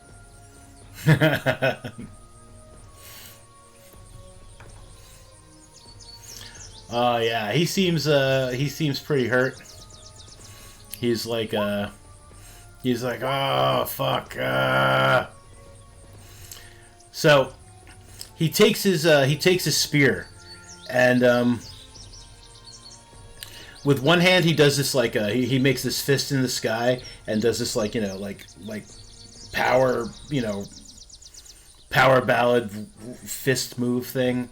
And with the spear, he's going to try and stab you. He doesn't. But as he does that, other thing, this other spear appears behind you, this, magical spear, and it also misses you.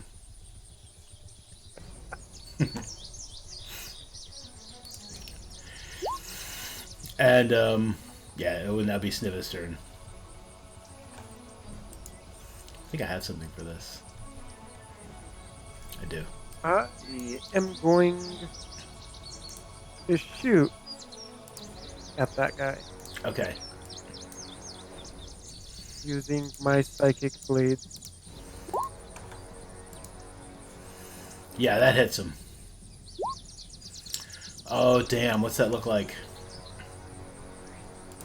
Well, he's thrown a few javelins and he's running away, so it probably looks like a small crossbow bolt hitting him right when he went around one of the trees. Okay. And it says that it's a bonus action, so I will use on myself. Okay.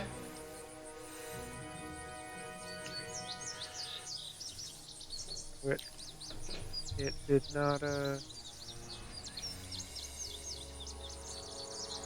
and my spell modifier would be 3 because of, charisma, right?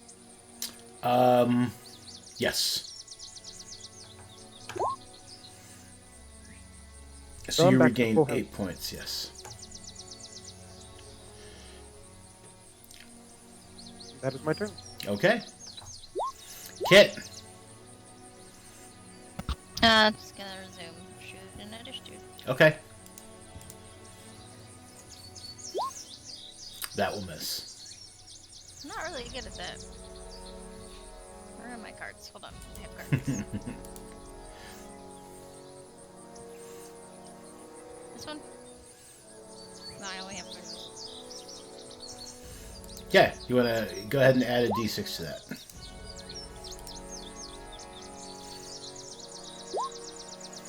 That will still miss. Blah. Percy. Sniva seems fine. He does seem fine. He's still kicking and killing people, and Percy notices this. And let's see. Just gonna look through what I have in my arsenal real quick. Yeah, I will. I will actually pull out a light crossbow. Mm-hmm. And shoot at the guy. Okay. Which is also an 11. What the fuck? He's impervious to like crossbow bolts or some shit. Yeah, he's got protection against crossbow bolts. Yeah. Shit. I will end my turn.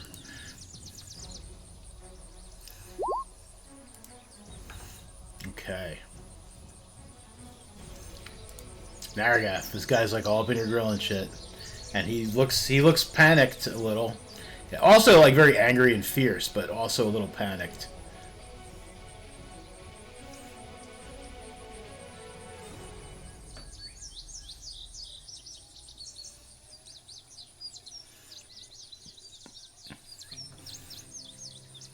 And Simple, if you were talking, we cannot hear you. God damn it. I keep forgetting I mute my mic. I said I looked him in the eyes before I did anything and said, "You should have just let us go."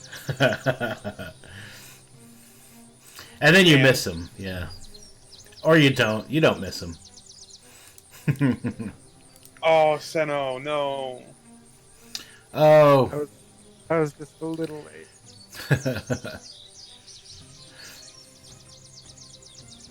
All right, well, that will hit.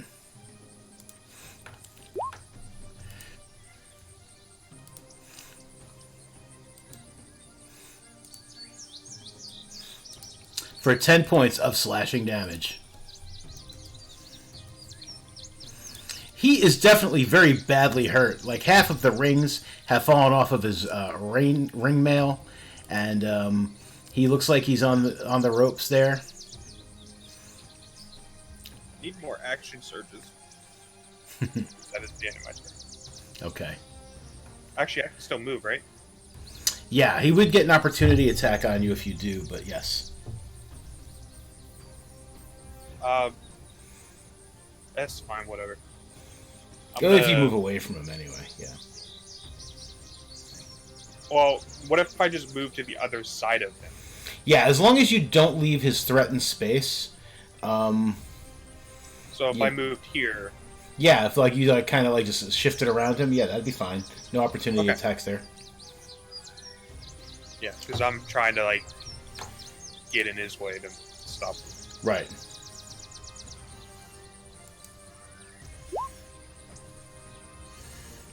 Okay. He waves his fist as he's brandishing his spear again. And he's, as he waves his fist, that magical glowing spear in the air comes around and tries to hit you. That time it does. For 6 points of force damage. He doesn't have more than 18? I have exactly 18. Yep. No, okay. And then, with the spear hand, he tries to stab you with the spear. That just like glances off of your armor and does not hurt you. Right. And then he just looks determined now. He's just like, he's like really badly hurt, but he's just like, I'm an orc. And he ends his turn. Sniva. Never will, sort of...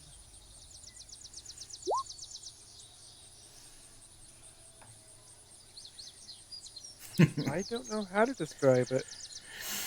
Kind of almost a whisper into the wind to hit just close enough to him to actually, for him to be affected by the spell, but trying to avoid Narragath, since Sure. now that Narragath's on the other side, he doesn't need to worry that much. Mm-hmm. And that is...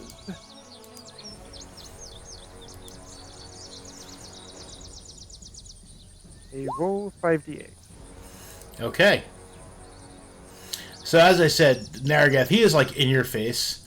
And even though he's like really badly hurt and everything, he looks really determined. He's just like, I am an orc, and I will die on my feet like an orc.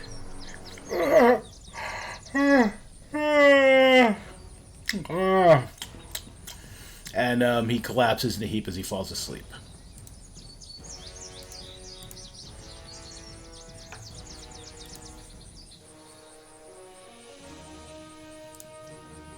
That will take us out of combat. He's a sleepy baby.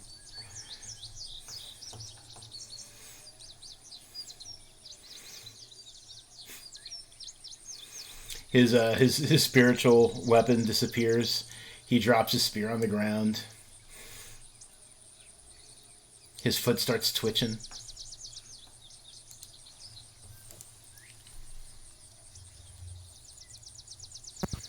So what now?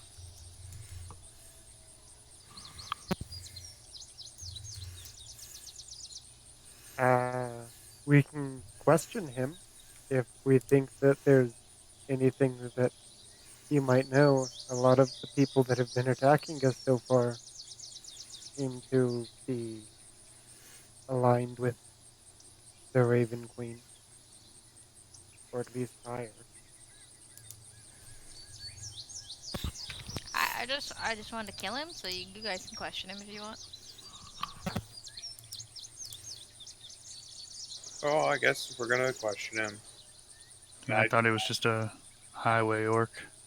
That's what I'm thinking too, but it might be nice to know if like still being attacked for no reason by whatever the hell's going on. And at that point, I'll just tie him up. Okay. Yeah, you tie him up. You're getting pretty good at tying folks up, so it's pretty easy. After about a minute, he starts coming to. Oh, you dishonor me.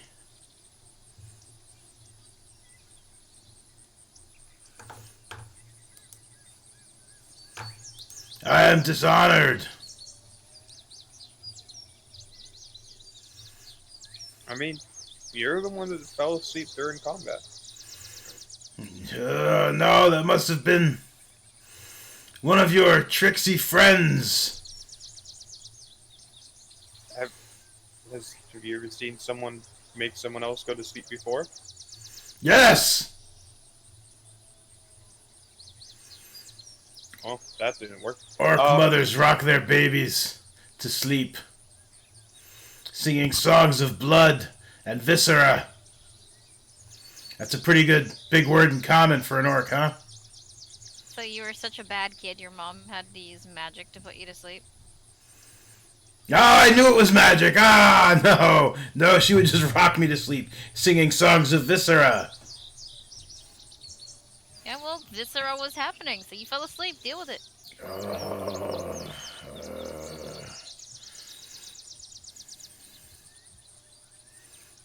So, why'd you attack us? To take your things. Did you decide to do that by yourself? Yes! He seems completely baffled by the question.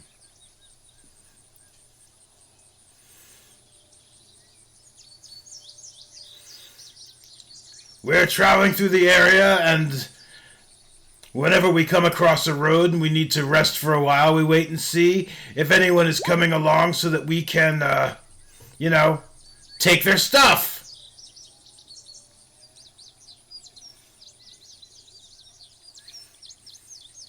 Unfortunately, I think because of this, all you guys' stuff is going to be taken now. Fine, take our stuff. So the orcs, Percy, the orcs whose stuff you're looking through, they're all wearing this nasty hide armor. They have great axes. Each one has a few javelins. Let's say each one has 4 javelins. And they've got these big-ass smelly boots. They kind of look like Uggs, but like really smelly Uggs. And now I get this other guy is wearing ringmail. He has a shield, and he's got that spear. And also, like, really ugly Uggs. It's just a normal shield? Yeah, I mean, it's like stylized like for orcs, but yeah, it's like a normal kind of shield. Can I tell if there's anything special about the spear, or is it just a spear? It appears to be just a spear. And you can roll an investigation check if you'd like.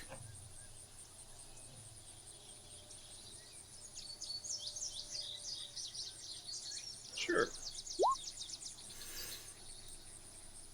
Yeah, on the spear there is a there's like a carved into the spearhead itself. It's not like very visible. It's kind of faint, like someone kind of was scratching it in with with a rock or something. There is like a face. It's probably like an orc face, and one of the eyes has been completely like scratched out. Getting a good look at this guy, you notice that like he doesn't have an eye either. He's missing an eye.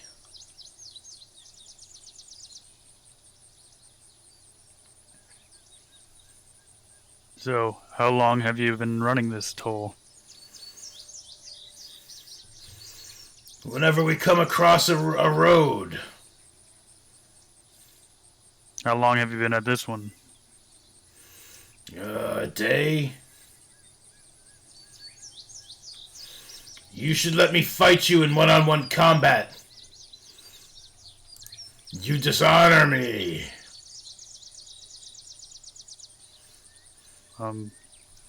Maybe you want to fight him? Yeah, no, that's what I'm talking There, to. yeah. I don't want to fight you. Well, I was just okay. Maybe after I'm done killing him, I'll fight you.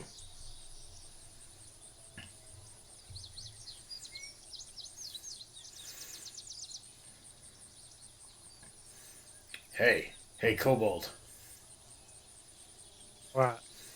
You belong with us, man. Come on now.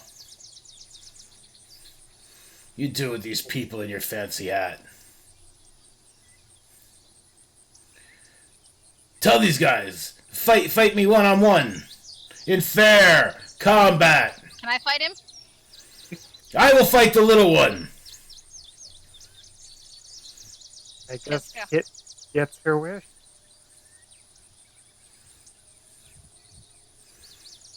Release me and I will fight her. Can I just stab him in the neck? Yeah, it's kind of harsh, but yeah, I mean, like... Yeah, let's do that. I think I'll even roll for it. He gets severe disadvantage. He's like laying on the ground. I mean, he does have, you do have advantage because he's on the ground, but like you stab like into like some of the rings of his ring mail, and he's just like, hey, no, a fair fight.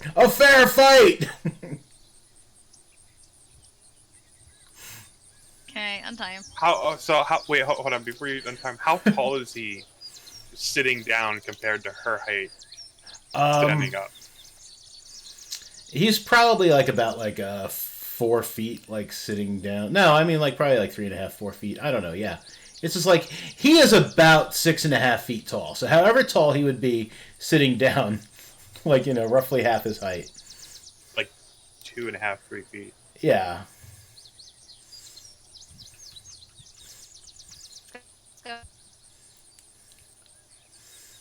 Let's go. you untying him and actually like fist fighting? No, I'm gonna stab him. Give me my spear. Give me my spear. We will fight. Oh no, I'm holding on to the spear. Are you shitting me here?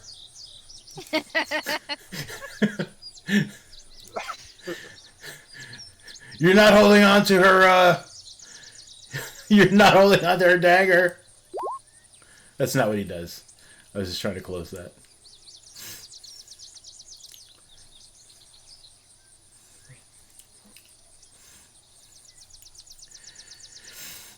Like I like kind of like set the spear up to like add it to my gear and like back up a few feet. Okay. All right.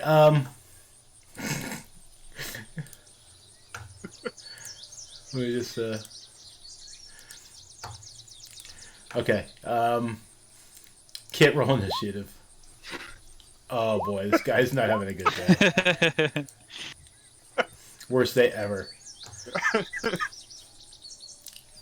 So he's like, like sitting there. He's just like, "Come at me!"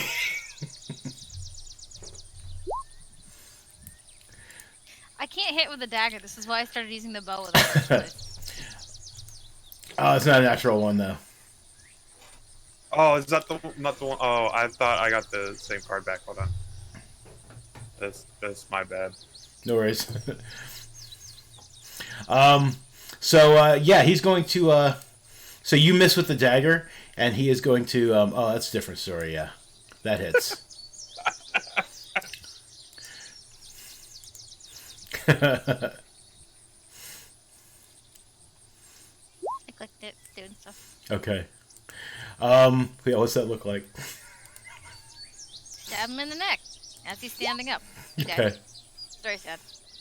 Do you like jump up and like stab him? I said as he was standing up. Okay, as he's standing. Okay. Because I had initiative. Yeah, so that's gonna end that combat. Oh, poor guy. shortest combat round ever. I am dead. You have killed me.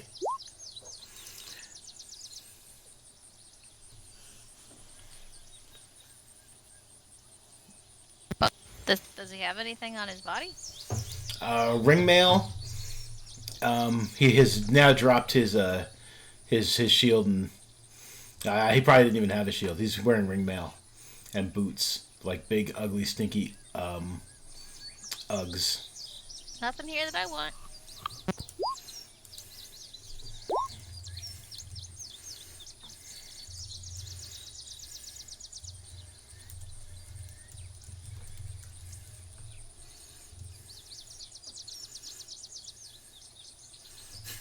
Well, I guess we can be on our way.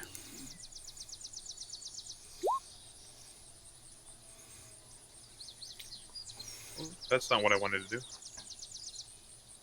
Yeah, you're swinging that spear around. Looks good. No, I'm trying to figure out why it's showing the wrong damage. I just imagine you're like testing the spear out. The corpse Okay. is now extra corpsey. Oh, I see what you're saying.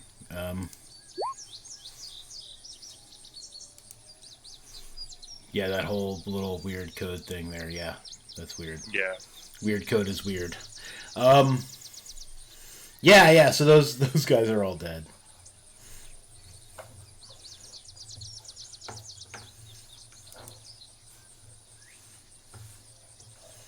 I start walking down the road some more. Okay. Yeah, you do that. You start walking down the road.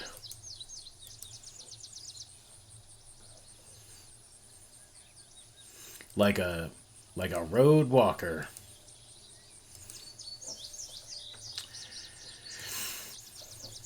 Nope. All right. To Hawk A Speed road Code. rocker? So within the next hour and a half, 2 hours, you have arrived back in Hog's Feet Cove. The old familiar hometown.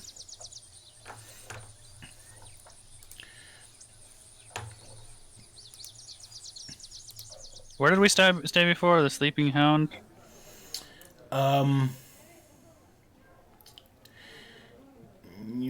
Where were you staying before? I know we've been in the Boar and Toad, but The Boar and Toad, I believe, is where you were staying. Why can I not find it on the map? The Boar and Toad. Because the token is covering it. That's the Boar and Toad. The Sleeping Hound is where Kit knows some people. Maybe. The Ruby Grail is a place that's a bit fancier. It seems to be some sort of like a high-end brothely kind of tavern / inn kind of place.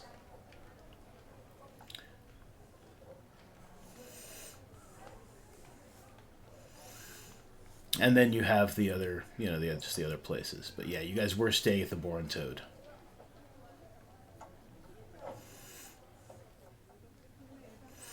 In the Grey Mill District.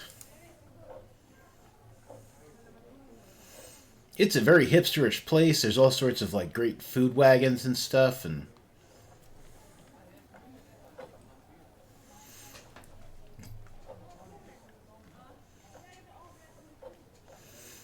So we want to try and build up a little bit and have kind of cover two bases at once. See, firstly, if you think we need these water breathing whatevers for what we're trying to do. they seemed very important. He kind of like circled them and put exclamation marks on them, which means it's very important. So I'm, Say if you maybe can head off and see if you can find some of that. I'm gonna head down to the docks and try and find out some more info. Maybe see if we can get a ride, pull it out there.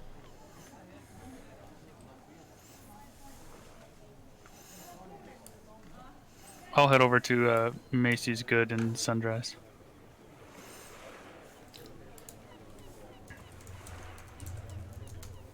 Okay. Um, What are the other two? I would look for potions of the water breathing. Mm-hmm.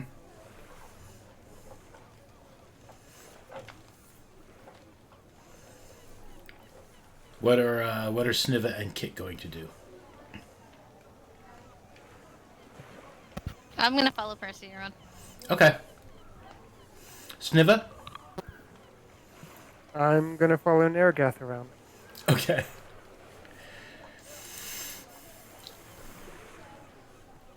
All right, let's go down. Let's go down to the docks first. Let's head down to the docks because I've already turned up the wave sounds. And I added seagulls. Mike. All right, so yeah, down at the docks.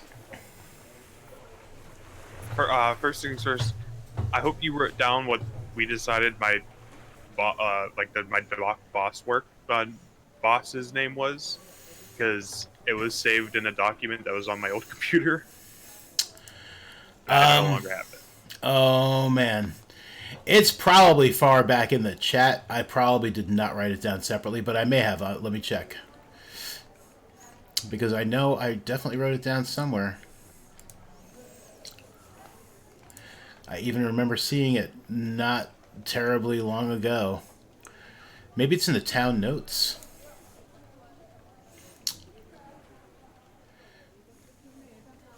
It is not in the town notes.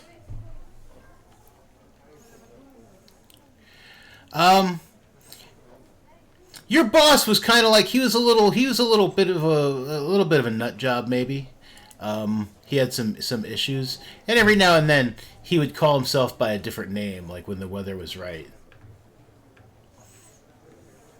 And judging by the way he's like hanging out on the dock, the stance he has today, his name is.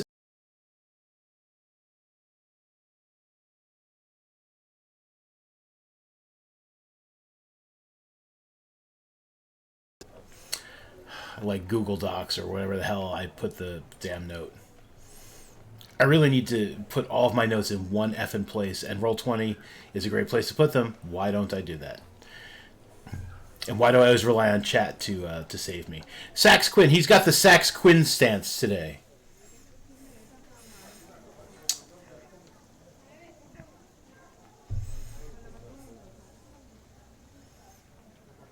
Hey, boss. Just wondered, still out and doing some stuff, but Sure. things we're doing are we need to get on the water. I was gonna ask a question if you knew anything about the wreck for the Infernal Traveler. Oh, the wreck of the Infernal Traveler? Oh, Yeah. hell yeah. He's like, yeah, man, that was a Cleo Hades boat.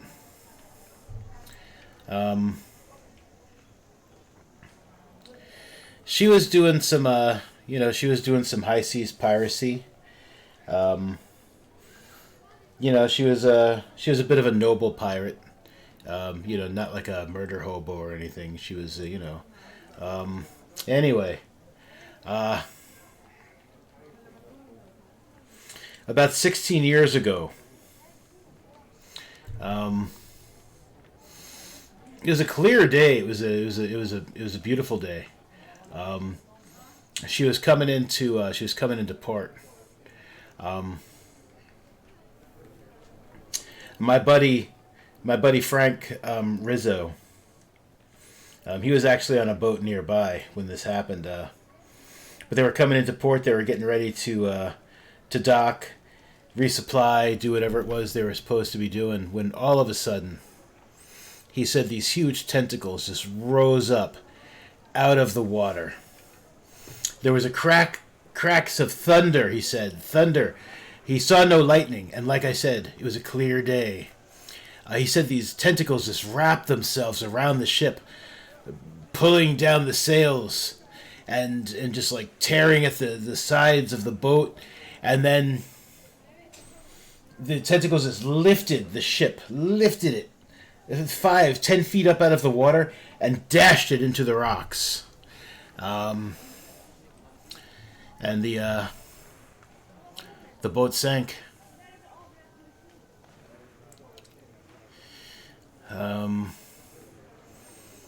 Yeah. That's about all I know. We know it had been at Cliff Coast before coming here to dock. But yeah, that's so that's all I know. That's all pretty much anyone knows. You know if it's hard to get to at all or anything? Well, I mean, it's under the water. I mean, like, if you get a small enough boat, you could probably easily, get around the rocks and such that it was dashed into. But, yeah, you can, you can get to it, yeah. But, I mean, it's underwater. If you go at low tide, you can get on the mast. It's pretty deep down there then, I guess. I mean, fairly. It could be deeper. It's like 70, 80 feet, maybe a little higher. I'm not too good at boats. That's me talking, the DM, not Frank Rizzo. Not Frank Rizzo. That's the witness. Not Brock Smith. Thank you.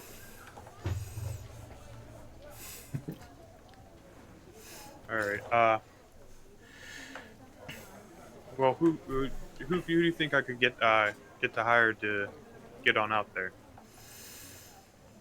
I mean, anyone with a small enough boat. Kids sometimes at low tide. I mean, they go out there and they take selfies up on the. They get on the mast and they take selfies.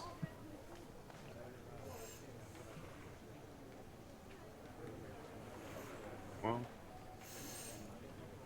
It's like a dare, because it's like you got to sketch really fast before the tide comes back in. you know anyone with that with a small enough boat? You got one? Yeah, I've got a couple of dinghies, a rowboat, but I do have a small sailboat, which would probably be more what you're looking for. You probably don't want to take a dinghy or a rowboat out there, do you? I think so. Yeah, no, I've got a small sailboat. What's this all about, Naragath? I mean, it's just a shipwreck. I mean, if there were treasure there, I mean, it's probably long been pilfered. Although they do say it's haunted.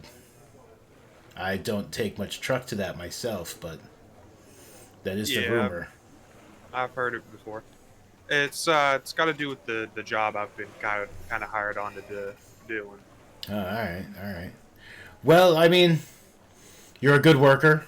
I miss having you here on the docks. I mean, things have been, things haven't been quite the same. These weak ass bastards. I mean, they can't hold a candle to you. But I mean, my point being is you're a good worker. I mean, if you need to borrow my boat for a couple of days or so, by all means, I'll lend you my boat. Sounds perfect.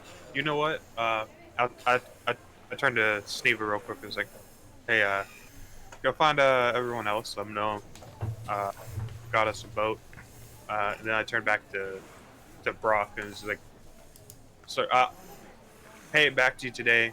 We're gonna be here a little while today before we head out. Probably. I'll stick around, do some work for you." All right, sure, that'd be great.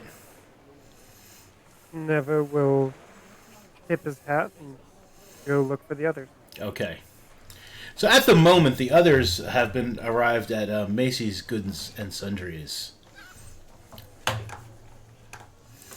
The bell rings as you enter. I'm just gonna start touching on everything. Yeah. Yeah, there's all sorts of like, dried goods, trade goods, stuff like that. There's like clothes. You're touching on everything. This high elf who came out of like, behind a counter when he heard the bell ring, he sees you and he's just like, "Excuse me, please stop touching everything, young lady. You don't need That's to okay. touch everything." I can afford it. It's fine. I'm touching it. Sir, please, can you control your daughter? She's not my daughter. Your niece, then, whatever. Oh, I touch everything okay, hard. sir, do you have any, anything that would help, with breathing underwater? Yeah, I have a very long reed. Yeah, you have no potions? Oh, Start with you. I know it is. potions, I see. I don't like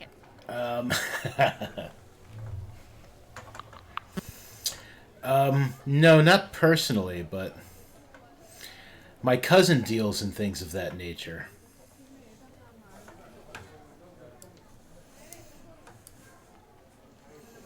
Yeah, where could we locate your cousin? He's got a small store right across from the memorial, the Edgar Patrick memorial. It's got like a little sign hanging off of there with what do you call those things? They bubble and boil, and witches love them so much. Cauldrons.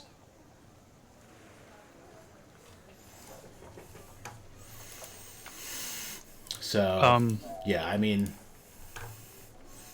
it seems like that might be what you're. You can tell him I sent you. It's not gonna matter one way or the other, but come on. Why are you moving? Would I you don't want you to move. buy any armor off of me?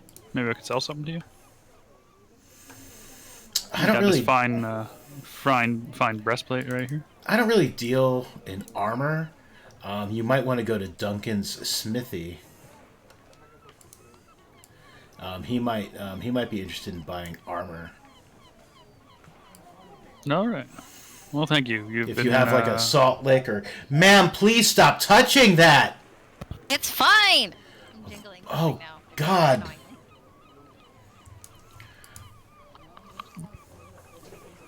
Well, I guess if you don't have any of that, we'll be out of your hair. Well, you're fine. It's her. It's her. Just gonna make eye contact now. And keep making noise. It's it's Tommy Tunes tonics and oh shit, what's that other word I thought of? Tommy Tunes tonics and tinctures. Do you have directions to get there? Yeah, it's right across from the memorial. I told you what the sign looked like and everything. Oh my god. Get her out of here! For the love of God!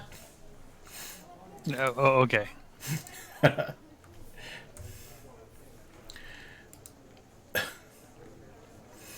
I leave.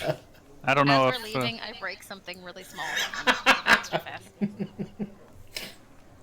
Okay. Dope.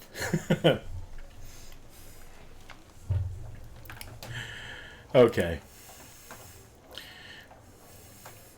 So, stepping out of Macy's over here, yeah, sure enough, like just looking around the plaza right across from the memorial there is a there's a small shop, and it does have this cauldron sign. It looks like there's actual like smoke coming out of the cauldron. I actually see two of them. It's crazy. Oh shit, that is crazy.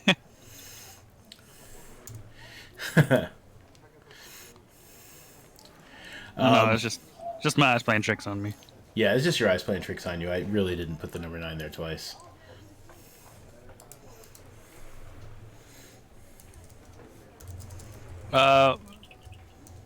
Yeah, I approach and we'll go to Tommy Tunes, Tonics, and Tinctures. Yes. Yeah, so it's like a small shop, and there's a door there, and like I said, the sign itself, this cauldron, is it looks like there's actual like smoke or steam like coming out of this wooden sign. It's pretty cool.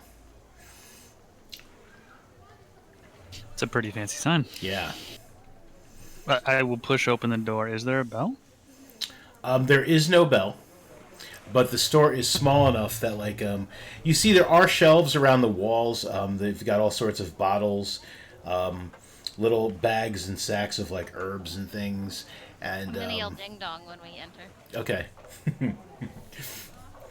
And there is a high elf like behind the counter. He seems to have been like looking at some sort of like a large book, and as you enter, he looks up, and when he hears you say ding dong, he looks like to the left and the right, and he's like, peculiar. Hi, how can I help you? I was looking for some potions of breathing. If you might have any of those, or Are you having maybe trouble anything- breathing? That might not be. Sorry, I mean, I don't have a potion of breathing but- underwater. Sorry. He seemed like genuinely concerned. Like, should I help this man? Potions of water breathing. Yeah. Oh. Water breathing. Sorry, my bad. Oh yes, no, absolutely. I definitely have a stock of potions of water breathing. I'm not sure how many I have. I'd have to check. People looking for lost items they've dropped off the docks or off the side of a boat. I really need to get that back, or my mom will kill me. Yeah, no, I've got. I should have some potions of water breathing here. If not, I'm sure I can make one within a couple of days or so. But let me see what I got. Hang on a second. And he starts like rummaging around and like occasionally like referencing like another book that he had open there. And he's like, not there. Nope. Okay.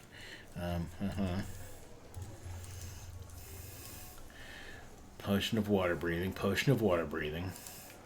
Let's see. Searching. You guys have been talking about a potion of water breathing all evening. You'd think I would have looked up a price for them earlier. I had a feeling I would sell one of these today. I'm really irritated at myself for not having them ready. Oh, and everything is slow. I do currently have in my possession. Let's roll a die here. I'm gonna go touch on things. Okay. Just be careful, miss. I'd appreciate it if nothing broke. That would be expensive for all of us.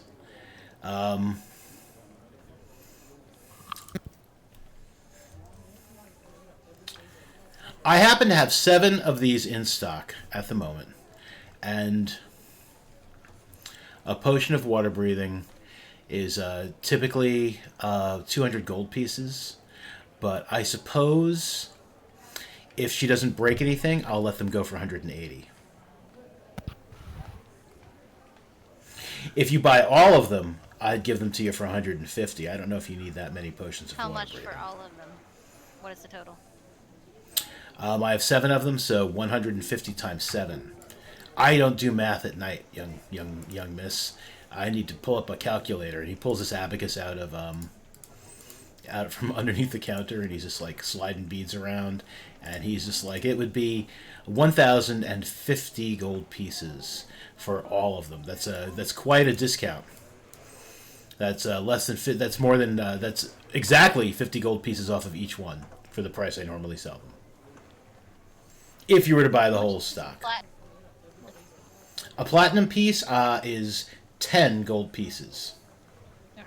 Well, I have like 500 gold pieces, 420. If you want to buy them all.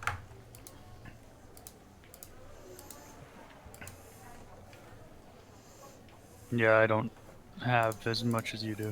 Did Did you not get like a buttload of money from that one room I left you in with the chest full of like 1,000 gold pieces?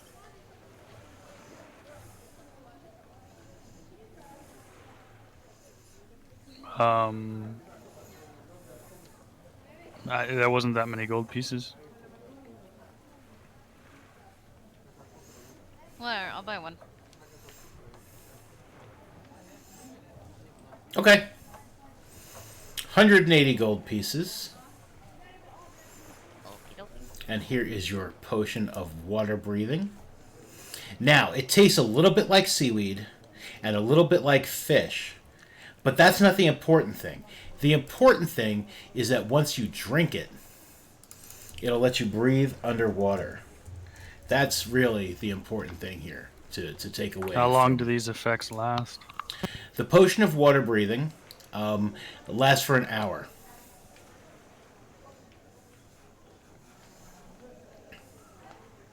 Which is usually enough time for someone to find or give up on finding whatever it is they dropped in the water.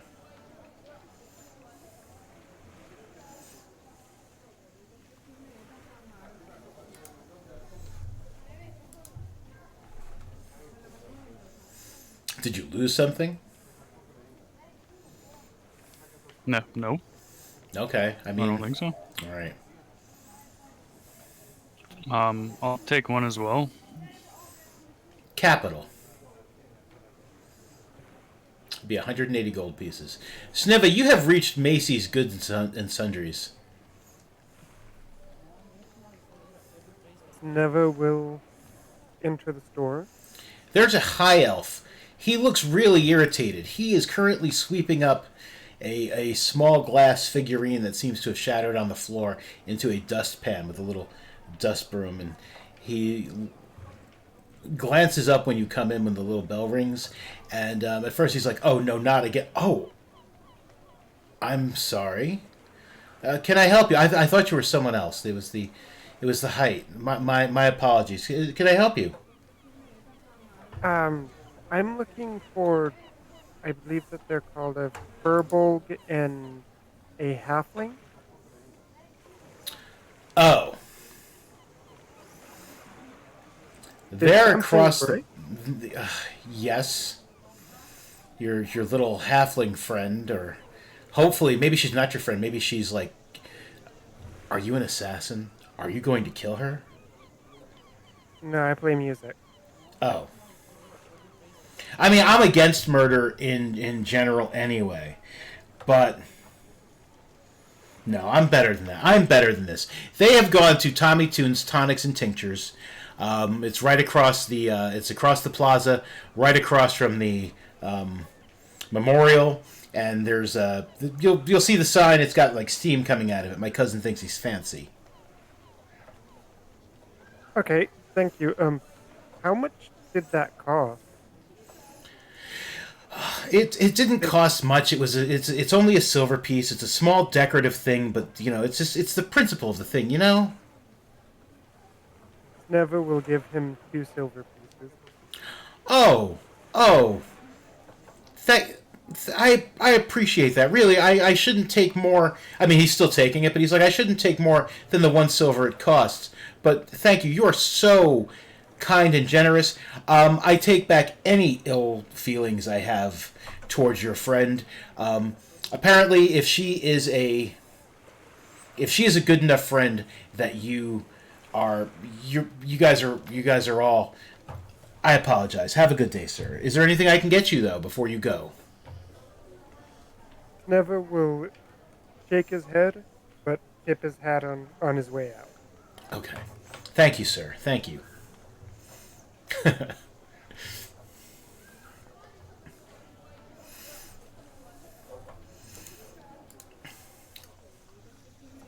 He is heading to Tommy Toon's Tonics and Tinctures. Okay. So you guys are still in Tommy Toon's Tonics and Tinctures. You've exchanged money, and he is. Is there anything else I can do for you today?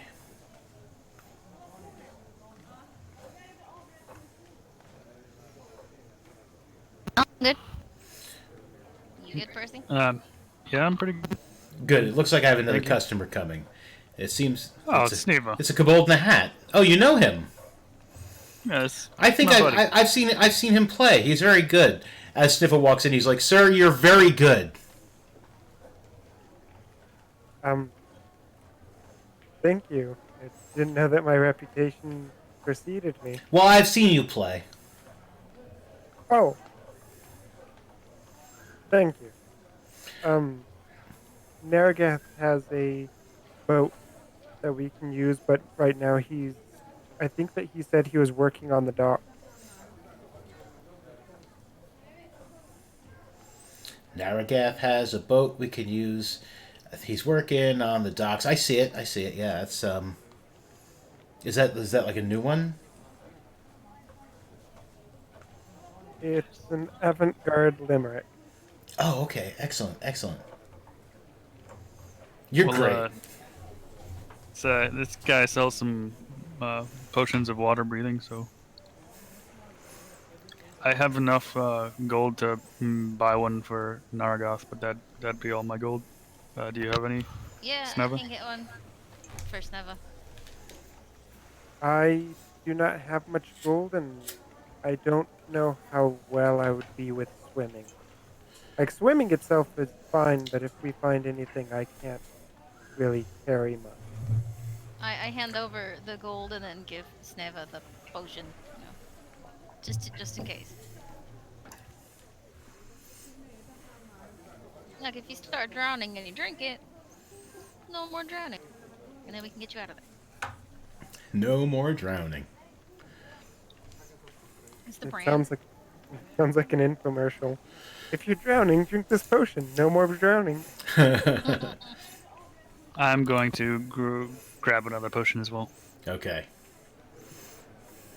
Here's your 180 gold. Thank you. Here's your potion of water breathing.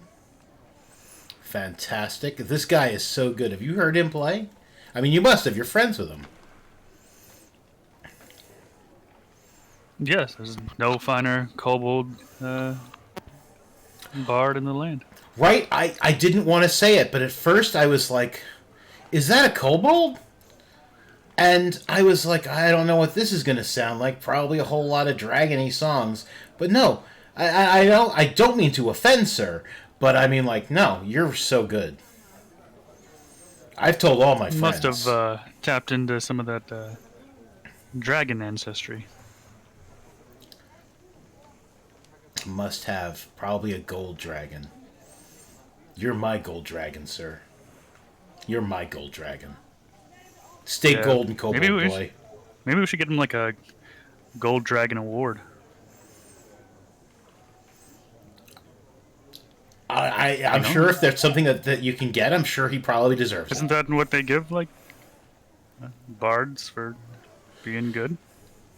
Don't they have a get together and give out gold dragon awards? They do. There's all of the old ladies in town get together, and they choose the best musicians in town, the best musicians, and they have a little ceremony. It's called the Grammys, and they give away these awards. All the old ladies. Called the Grammy? I didn't know that part. Yeah, it's the Grammys.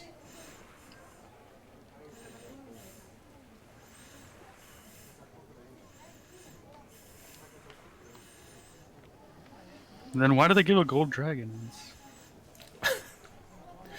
Well, anyways, because dragons are awesome and gold is valuable.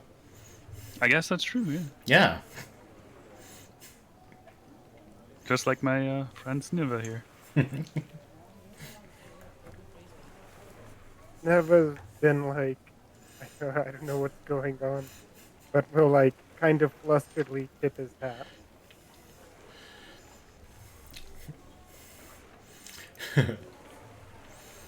Anyway, if there's anything else I can help you with, I do sell potions of healing. I have potions of climbing. Should you need to get up a tree quickly or perhaps a wall? I have a question. Sure. Do you know where someone might find items with magical properties? Ouch. I mean, my potions have magical properties, sir. But Well, I assume you're mean, looking like, for something a little more intricate, a little more detailed. Yeah, something you don't have to ingest. Something that just gives you, Sure. say. Well, I understand that there's a bit of a. He looks around like from side to side. Sometimes I miss doing webcam because I look like an idiot doing all these gestures to myself. He looks from side to side, and he's like, I understand there's a bit of a black market at the Sleeping Hound. You might be able to find something there, but it'd probably cost you a pretty penny. However, there's also the gentleman that runs the Ruby Grail.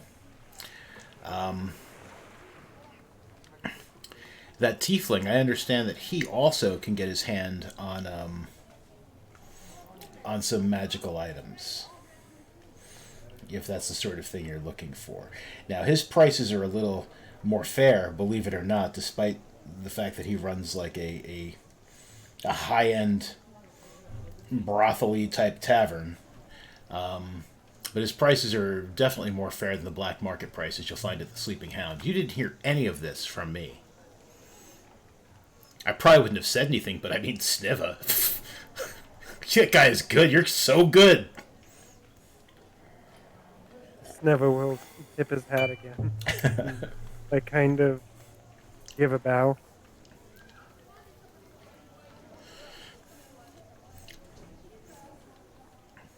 Well, thank you for the info and the potions. I appreciate your help and the discount. Yes, absolutely. Please, come back anytime you need potions.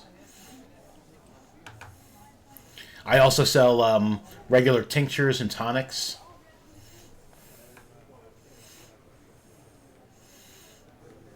Well, I'm good, thank you. You have a great day. You too, sir. You too. See ya. Goodbye, young miss.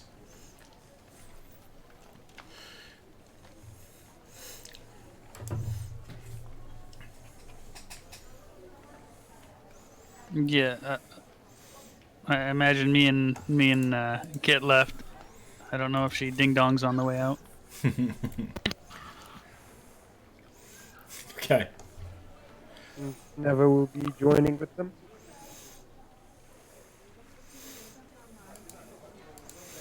All right, so All you right. guys are out in the market, back in the plaza. People are doing their thing. What's the time of day? It's mid-afternoon. You guys got back to town early afternoon, and you immediately set about. So I'd say by now it's like mid-afternoon.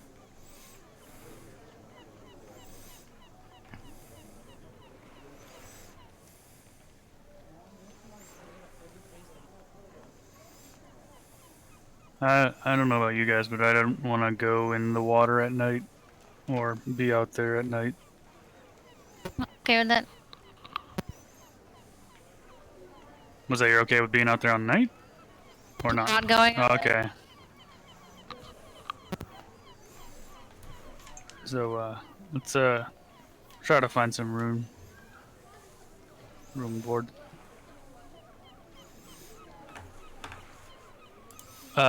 So we go to the. Was it the Boar and Toad you said? Yeah. Off to the Boring Toad. You The head Boring back. Toad, not Boring Toad. You head back to the Boar and Toad. At least I do. I don't know if one of you guys want to go talk to Narragath, but I assumed that that's where we'd be meeting up afterwards, anyways. But I guess we never discussed it. Never will go to Narragath to convey that they're going to the Born Toad. Okay. Yeah, things are definitely happening at the Boar and Toad. People are drinking, eating, having a good time. Some people are trying to rent rooms and they're wondering if it's going to be too loud at night for them to get any sleep. They're being reassured that they'll probably be fine. Probably.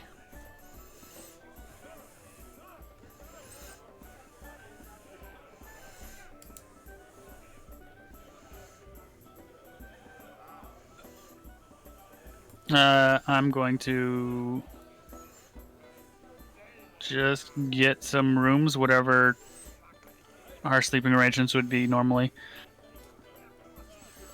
and just pay for it in advance, I guess, or whatever. Sure. Yeah. I don't know if Sneva has the discount there because hasn't he played here? He has. But he's not here, so maybe I'll wait for him to get here to maybe get a Okay. discount or something. Sure.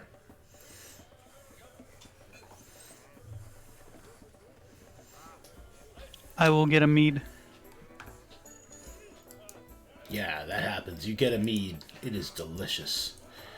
Sonia, Barleycorn. Is that the name? Barleycorn? Let me... Sounds good to me. Yeah, Rickard Barleycorn and his wife Sonia. Yeah, Sonia brings you a mead. And she's all like, "It's good to see you again. Welcome back." Likewise. Kit, you want anything? Cheese. I'm sorry, did she say peas? Cheese. Cheese. I'm sorry. Yes, let me get you a cheese plate. Thank you.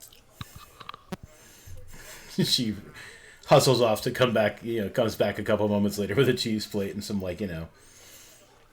some crusty bread to put the cheese on if you so desire. Start inhaling the cheese. Okay. We haven't eaten in forever. It has been a minute.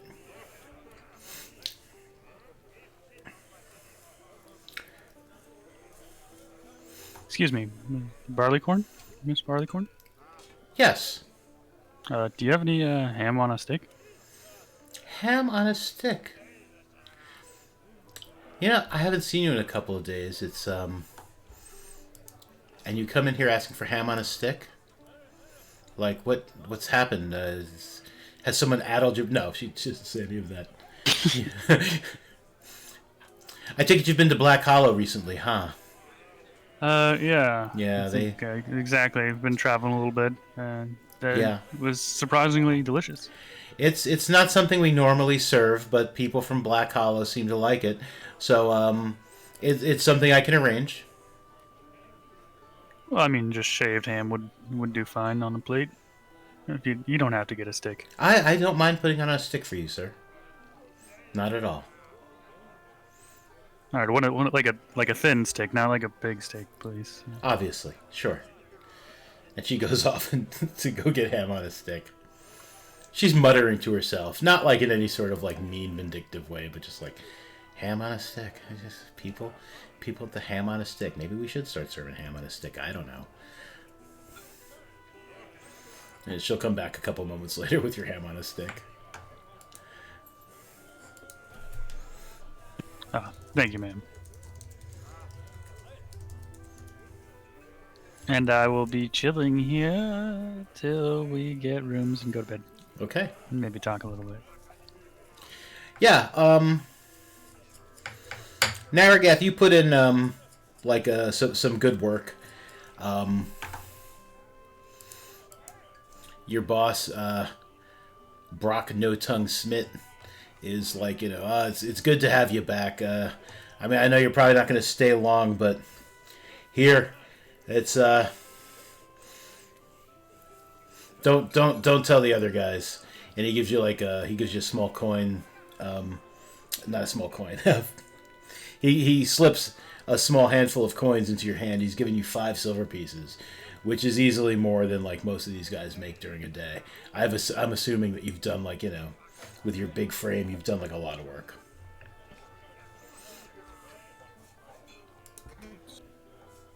was like, oh, thanks, boss. Yeah, it'll probably be a bit where this job's got more complicated than I initially thought it was gonna be. But I'll be around. Thanks for letting me use this stuff. Anytime I get a chance, if I'm in the area while still out, I'll try to stop by, do a little work. That'd be I know great. yeah, but yeah. I gotta figure out what I'm doing. Crash for tonight.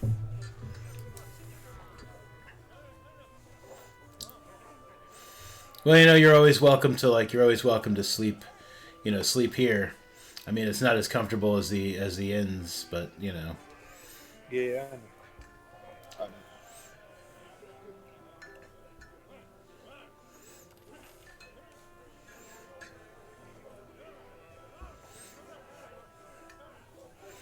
I think Sniva. You went to tell him. Yeah, I mean, Sniva would have shown up by now to tell you where everyone else is.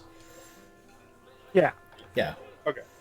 Yeah. So yeah, well, it seems like the people I'm working with got me a room, so I might crash there. I was just thinking around what we would do. But yeah. Mhm.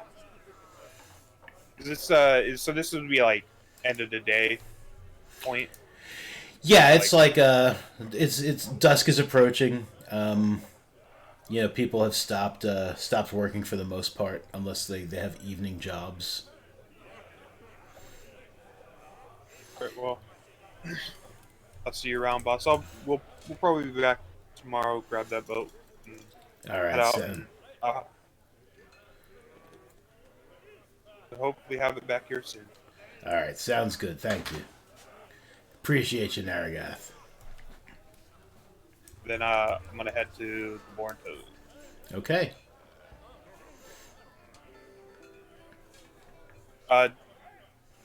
Did Sneva leave before I headed out, or is he waiting around? He was waiting around. Okay, yeah, so I'll just head back with Sneva. Okay. Yeah, you guys get back. People are hanging out.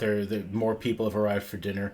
You do see your friends sitting at a table, tucking into some cheese and some ham on a stick. Oh, ham on a stick. That sounds amazing right now.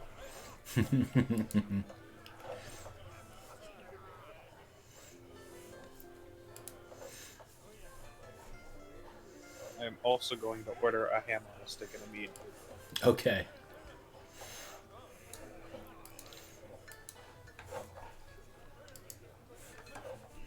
Never will also order a ham on a stick. And we'll try to make arrangements to have a performance.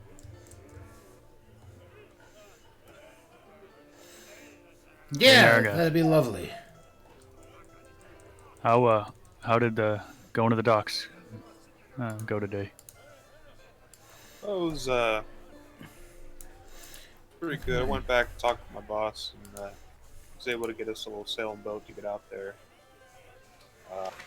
He's gonna let us borrow it for a while, but hopefully it's all right. I stuck around. I helped out around there. I just kind of need a little time to. Oh, pull you know my how to head from the fights. use a sailboat? Yeah, I've been working around the docks and fishing most of my life. So Oh, that'll be very useful. Also, this will, as I hand him the potion of breathing. I got you one of these from a local dealer. oh, thanks. Help you breathe underwater. He says for about an hour. I'm kind of interested in trying that out. It'll be very useful. How much owe you for it? No, I mean, we're all in this together. You don't owe me a thing. Sure. I'm sure. Well, thank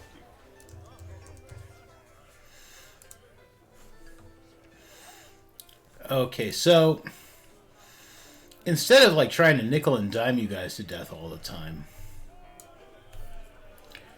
will that oh no, that's like exactly what I did not want to do. Let's put that back. This will work.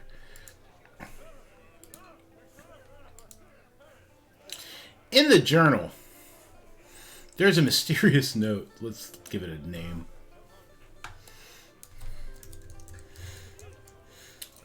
It's going to be called Daily Living Expenses. I would say with some of the fancier foods and stuff you guys have been getting, you're probably like somewhere between like modest and comfortable. Like cheese plates. I guess ham on a stick would be modest. But like each day you're in town, depending on how you want to live your life. I mean, this place probably does not get above comfortable, like at this place. Now, if I grated some cheese on my hams, then it'd probably be comfortable. Yeah, that would definitely make it a comfortable daily living expense to get some of that cheese on your hams. But yeah, just to just like daily living expenses to live in some sort of manner. Like this is how much it would cost. That's pretty much straight out of that player's handbook. This way I'm not nickel and diming you guys. You know, you just decide how you want to live, like based on how much money you have, and like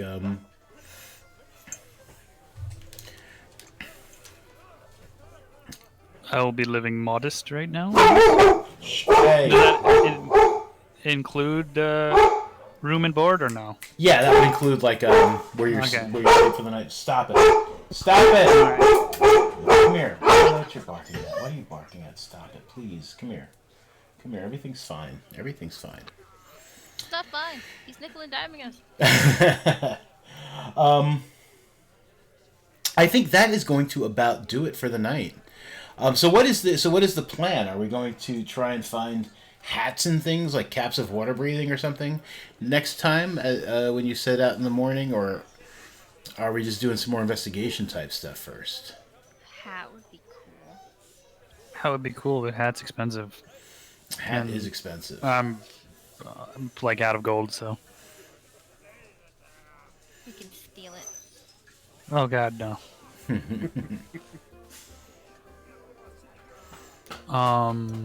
And then I was Sneva goes, thinking next time try to go to the sail to the wreck, but I also I forgot to try and sell the breastplate. Okay, yeah, we can do some town stuff next time, and then maybe you could take a trip out to the wreck of the Infernal Traveler. Who wouldn't like to go to the wreck of the Infernal Traveler? It sounds so greeting. right. It sounds fun as hell.